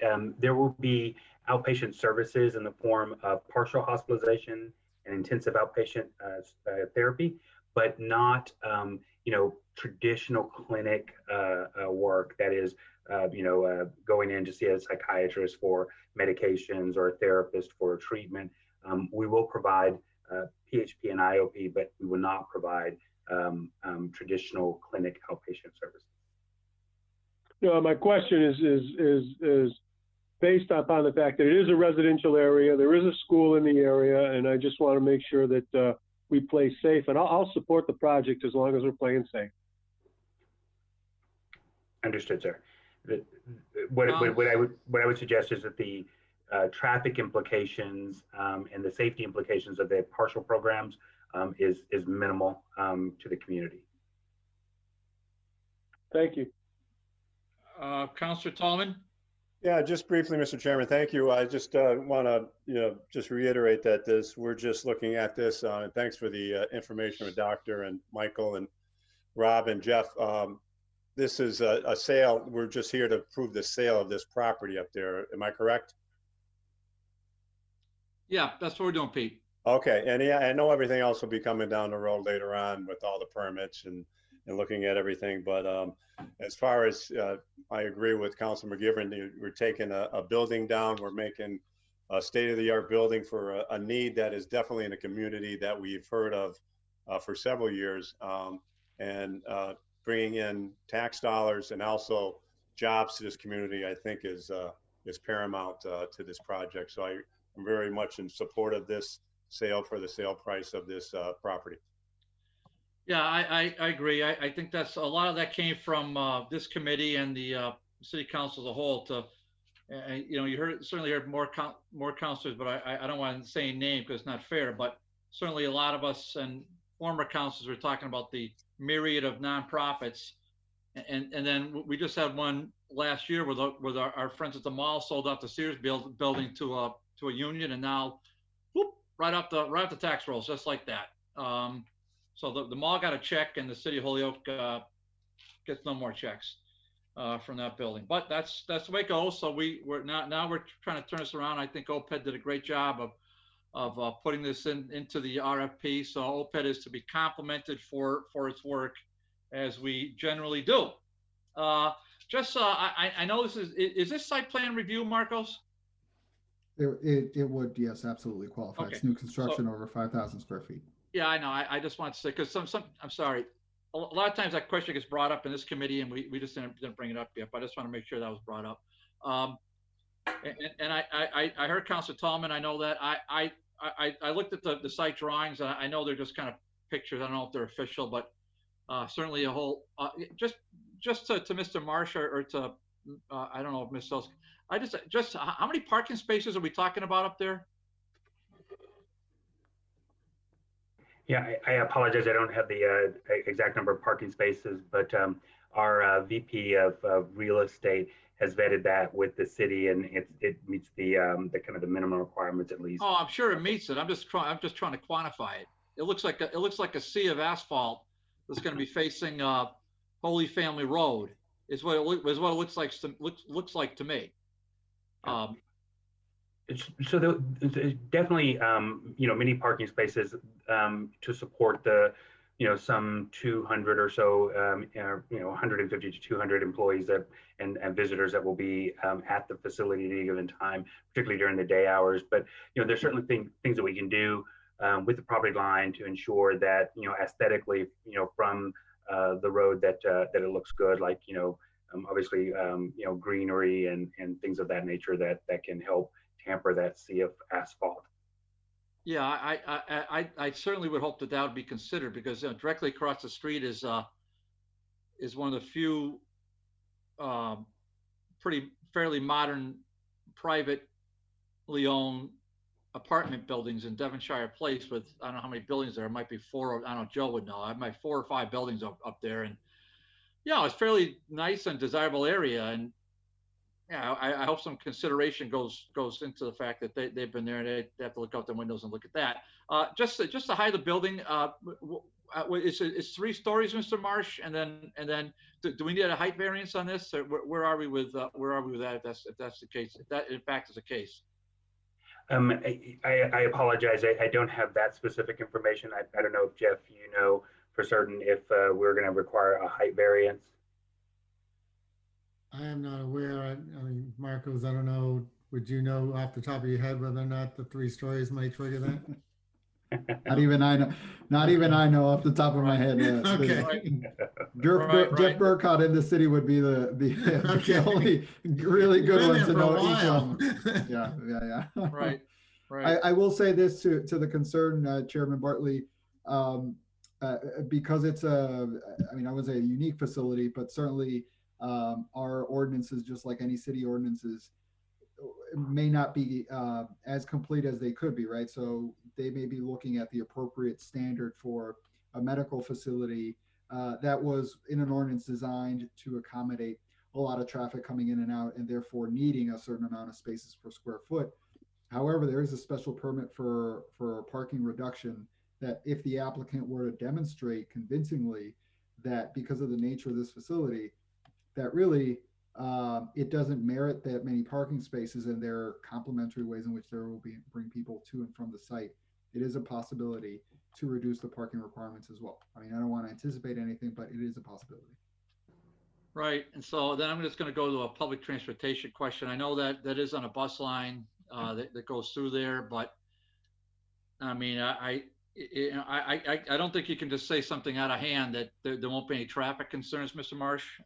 When we've heard it before from the, I don't know, it might be at maximum Baker's dozen houses up there on Lower Westfield, and 2 or 3 in particular certainly get back to us about this particular issue with traffic and speeding going through there, and then lack of observance. And it's a little bit of a goofy 4-way stop right there. It's certainly not the greatest design in the world, and that 4-way stop has not been there forever. It's been there. It's more of a recent kind of phenomena, and so there may in fact be some consideration relative to that, and should something a little more permanent be put in place there. But of course that's a site plan review type thing, and that's a planning board type deal. But I'm just raising that because I go through there a lot, and so I just want to. I'm very familiar with that entire area, so I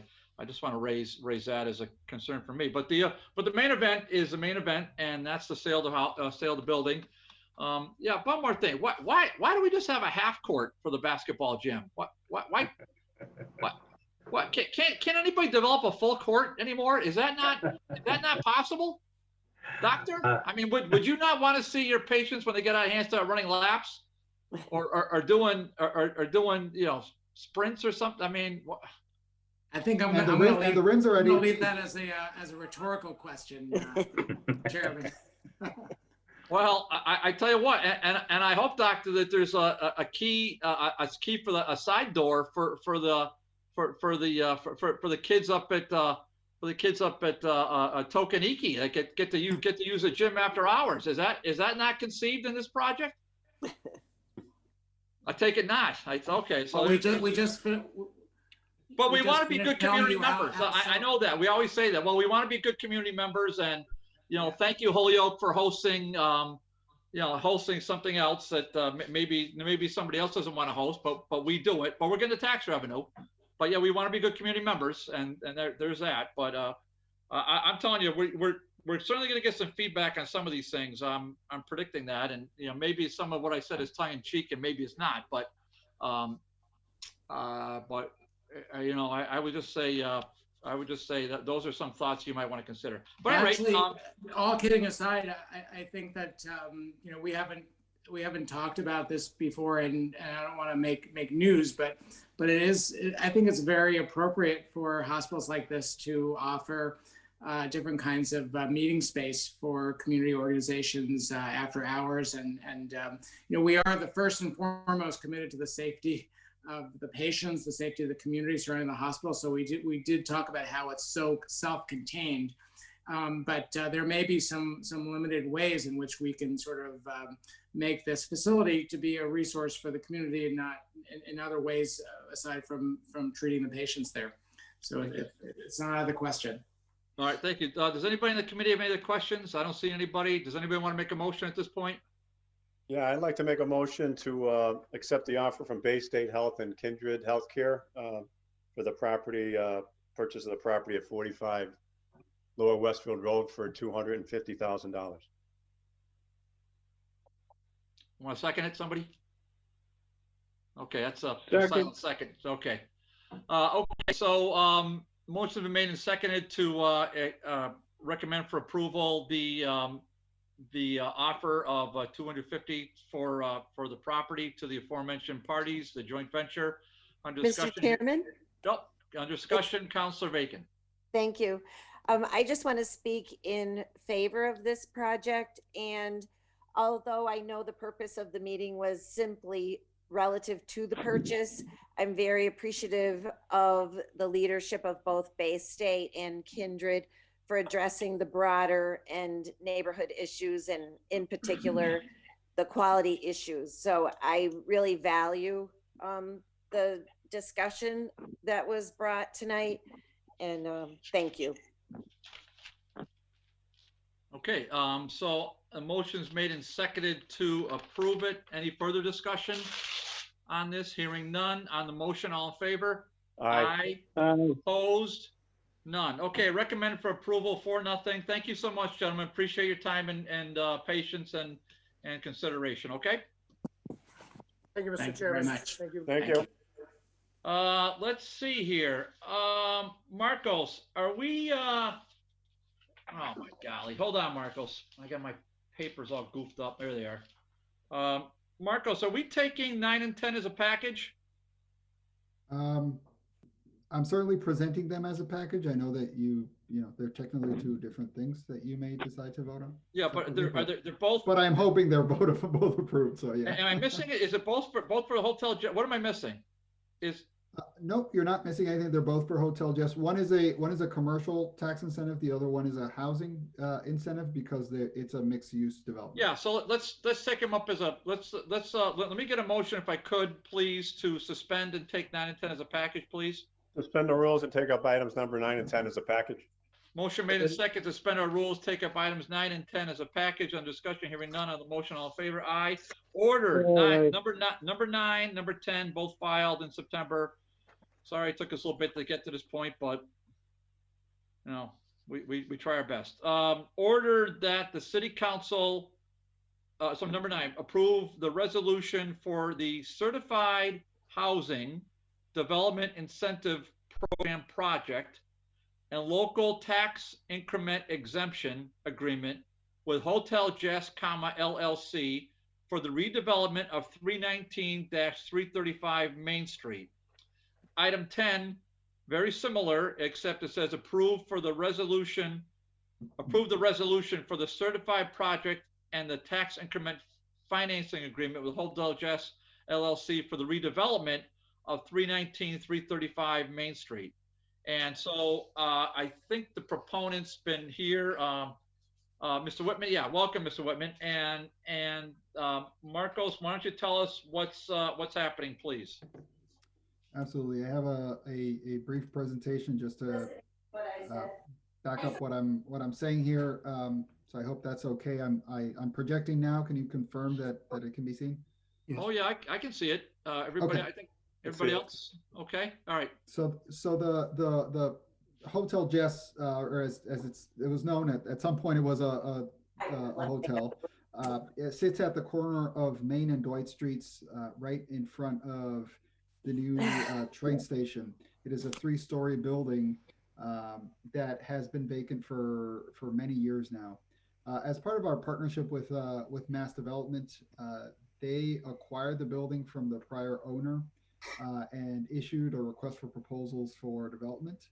The city, through OPED staff, we participated in partnership with them through that selection process, which essentially was a Mass Development investment in order to subsidize an eventual project.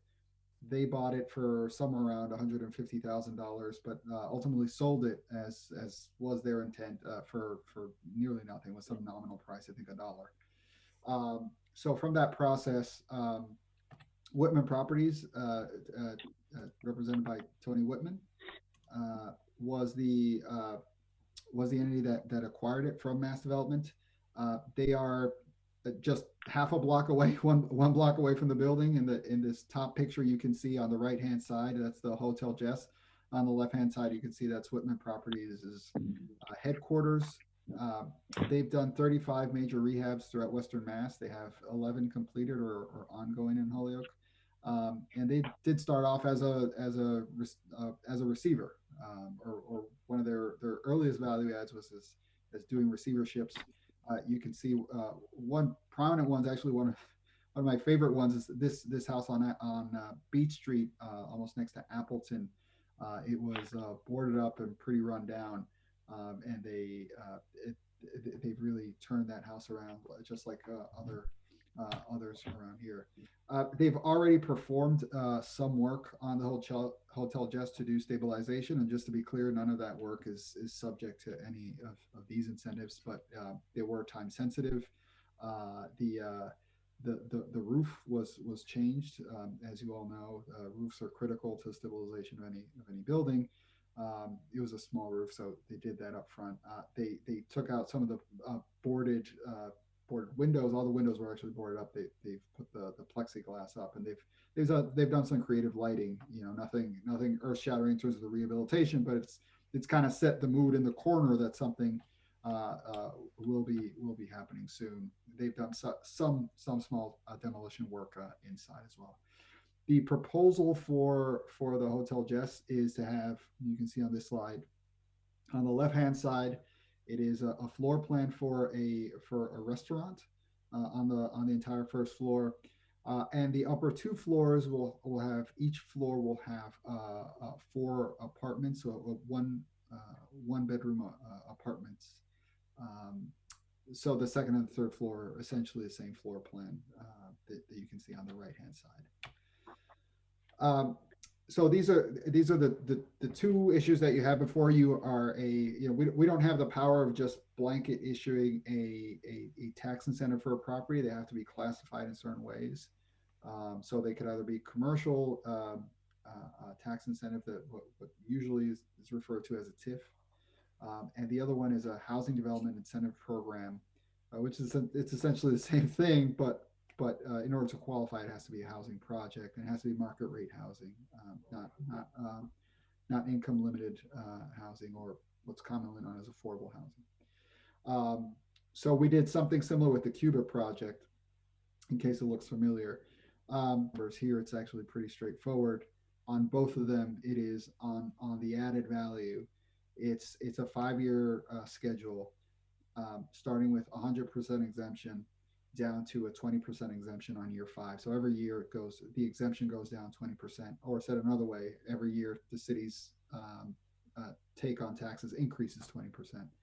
And very importantly, this is on new value. This is not on baseline value. So the city isn't giving up any existing income to it, and we'll look at it through a graph that I have in a second.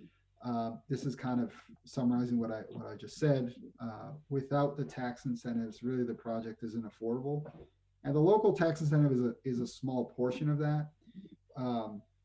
The HDIP in particular will allow the project to obtain a 25% subsidy through the state. So the HDIP program allows some level of marginal tax exemption locally, but that supports allows them to up to 25% of the housing project would be funded through the state through tax credits, right? So that's really the big deal. Like without that, it just doesn't work at all.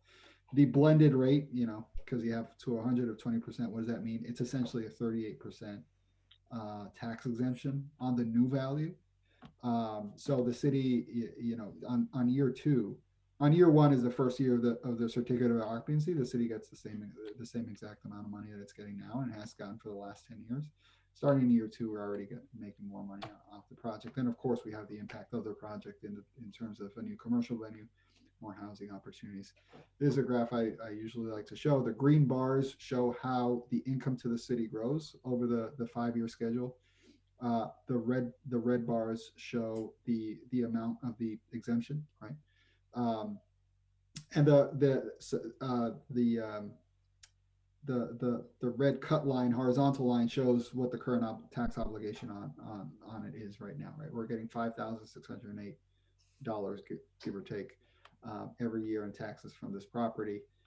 So on year 1, we would get exactly the same amount. And you can see the 100% that's being exempted right next to it. On year 2, it's almost equally exempted from the taxes that we're getting, but we're already getting about $2,000 more from the property. So by the end of the 5-year period, the city's already getting about $17,000.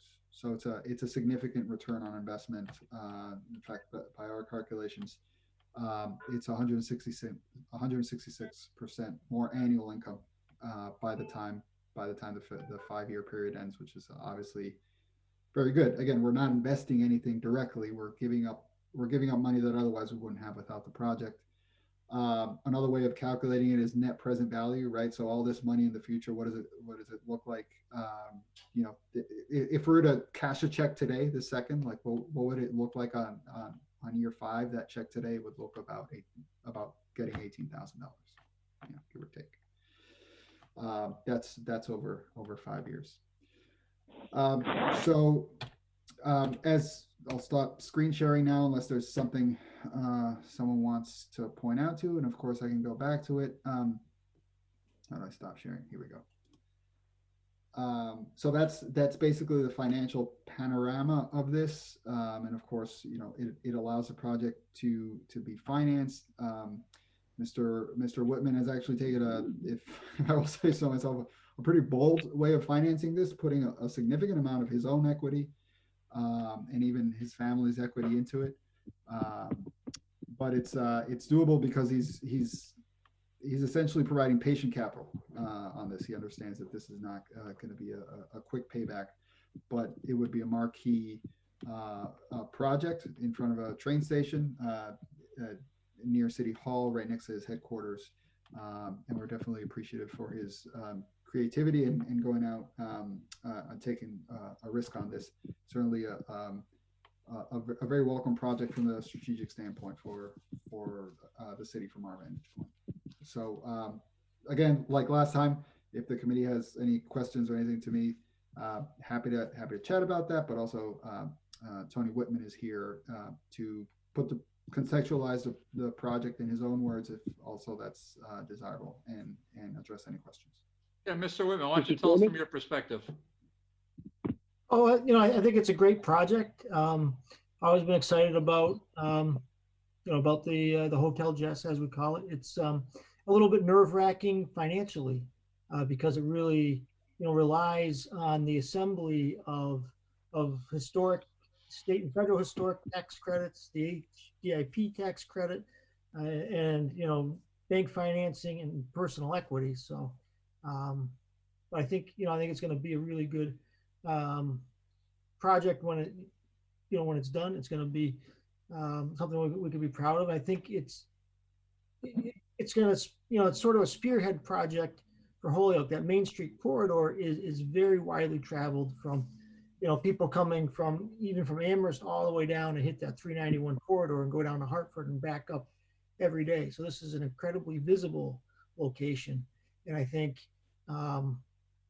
you know, that once it's done, the added value that it's going to provide to the, you know, the neighborhood in the corner is actually going to boost, you know, help boost its, you know, assessed or, you know, its value up above what, you know, what you'd expect it to be today.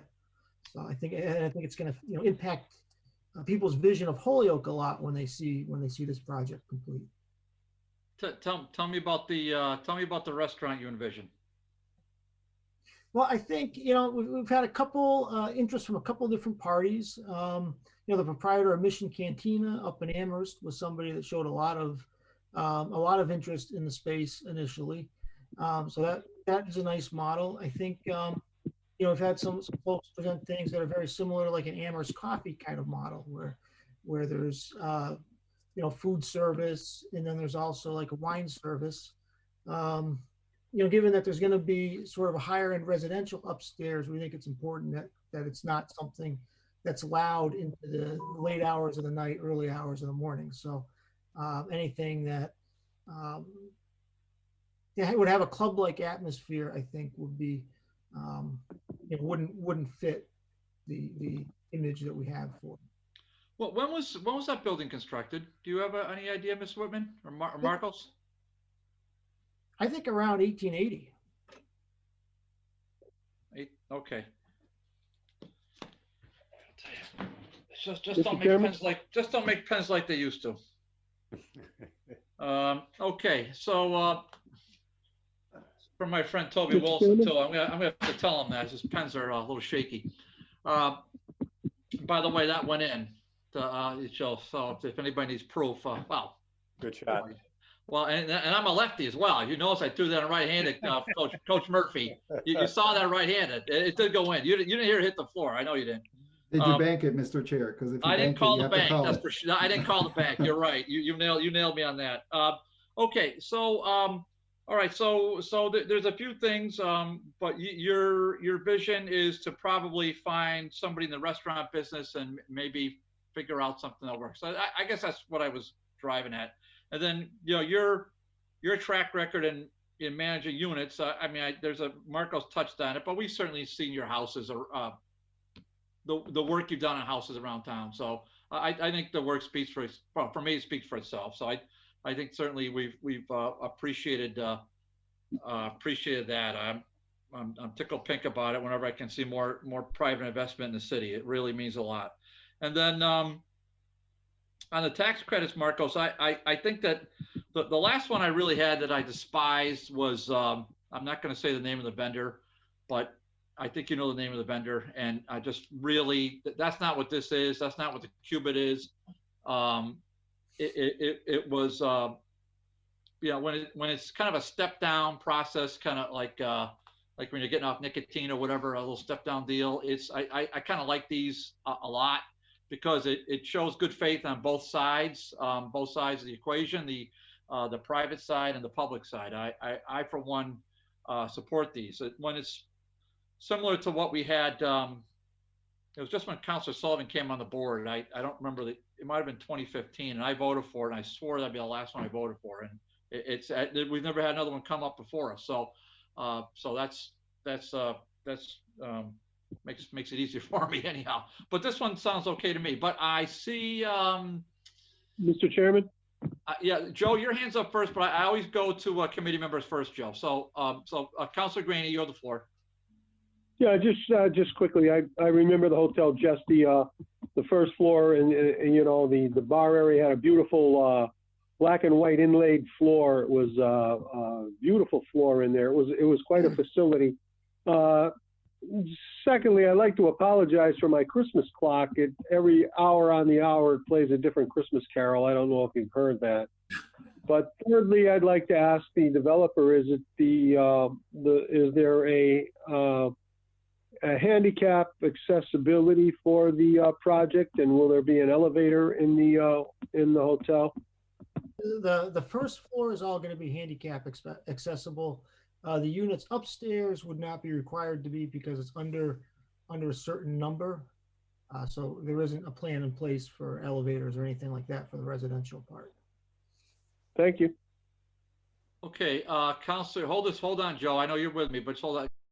Councilor Tallman has his hand up next.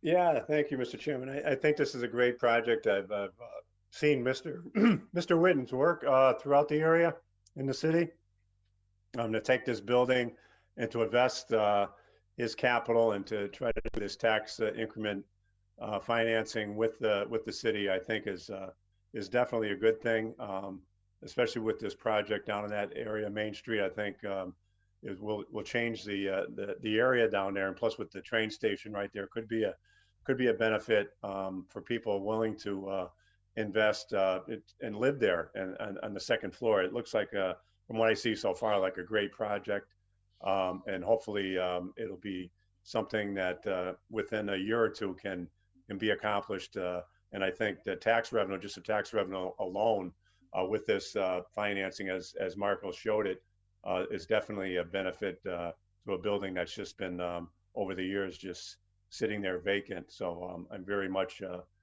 approve this project by Mr. Whitman, and thank him for his investment to the city. Councilor Sullivan? Yeah, I'm going to be very much in support of this. I think it's a very deserving project, especially anybody that's willing to take on these historic buildings that's over 140 years old. People don't realize the problems and the difficulties you run into and the things that just crop up that just don't exist in the world anymore. So it's a tremendous project, and I'm very much in favor of seeing it go forward. Councilor McGivern?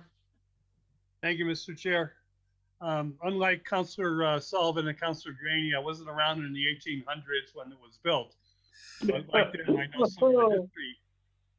I know some of the history of the Hotel Jest, and this is not just a feel-good project. It's a good project from so many different angles. You're not just proposing to save an historic building. You're restoring an historic building to what it was. This hotel was the main stop of so many Hoyokers that came to this country by boat and came to this city by train. And maybe it was one night, 2 nights, or 3 nights. That's where they stayed as they looked to get acclimated with the job, and they get acclimated with residents and with family. And the Hotel Jest is known for the gateway of the city of Holyoke in so many different ways. I think the TIF project makes a lot of sense. It leverages good money to an investment, and it leverages, the city to a building that otherwise might not be saved, and down the road, not only is back on the tax rolls, is part of our community. And I look forward to whatever restaurant goes in there, because Anthony, I will tell you my historic story, Mr. Chairman, is it was 1977. I had my first job, one of my first jobs. I think it was 78, and I was working at Worthington Compressors. And my uncle said to me when I got my first paycheck on a Friday, "Joe, why don't we go out for a beer before we head home?" I said, "Sure." He goes, "Well, let's go to the Hotel Jest." I said, "Where's that?" We stopped downstairs, and Councilor Graney described exactly the way it looked back then. And I ordered a Pabst Blue Ribbon, Peter, and I got a 16-ounce goblet, frosted goblet of Pabst Blue Ribbon Draft for 50 cents. And that was the best beer I ever tasted. It still is to this day.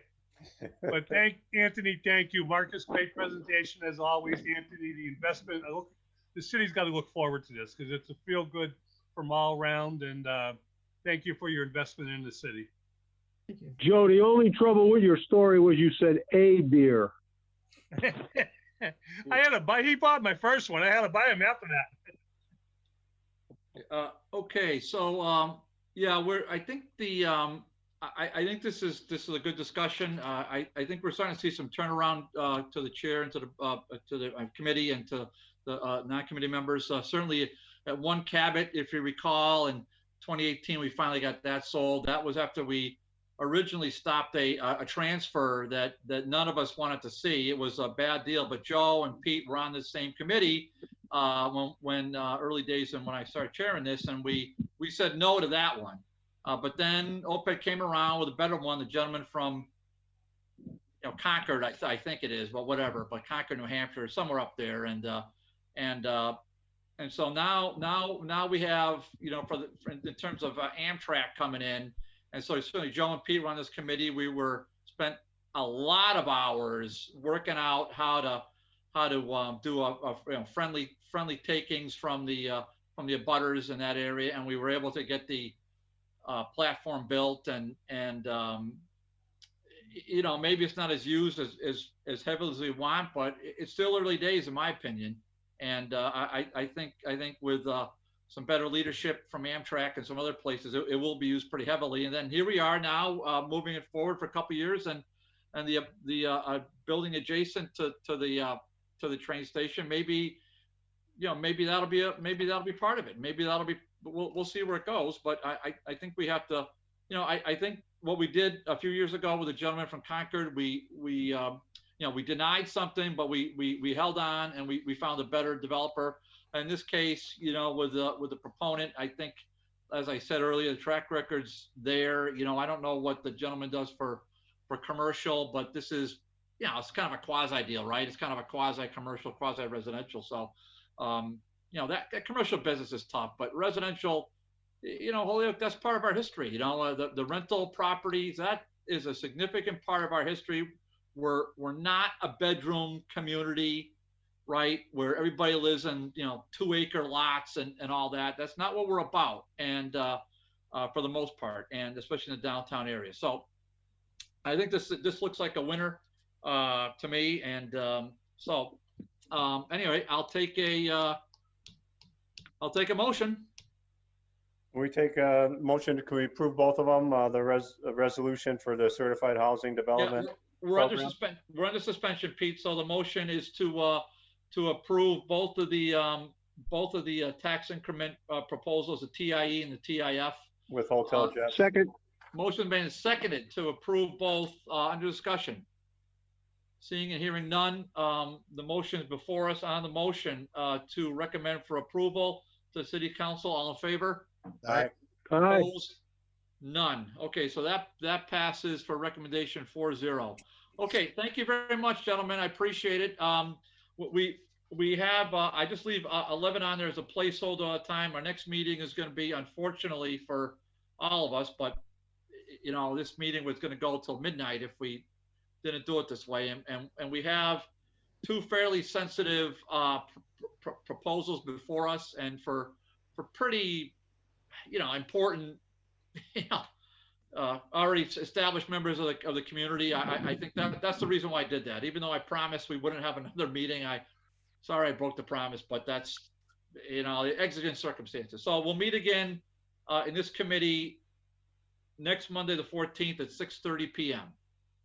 Mr. Chairman, Sounds good. Councilor Graney?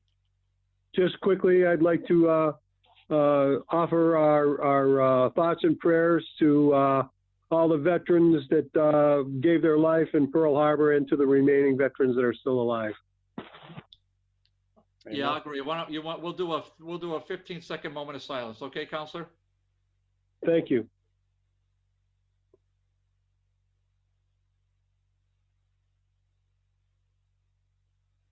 Very appropriate. Thank you. Okay, I'll take one more motion and that'll do it. Motion adjourned. Second. Motion made and second to adjourn. That's non-debatable. On the motion, all in favor? Aye. Aye. We are adjourned. Thank you so much, everybody. Really appreciate it. Good night, everybody. Hi, everybody. Night, everybody.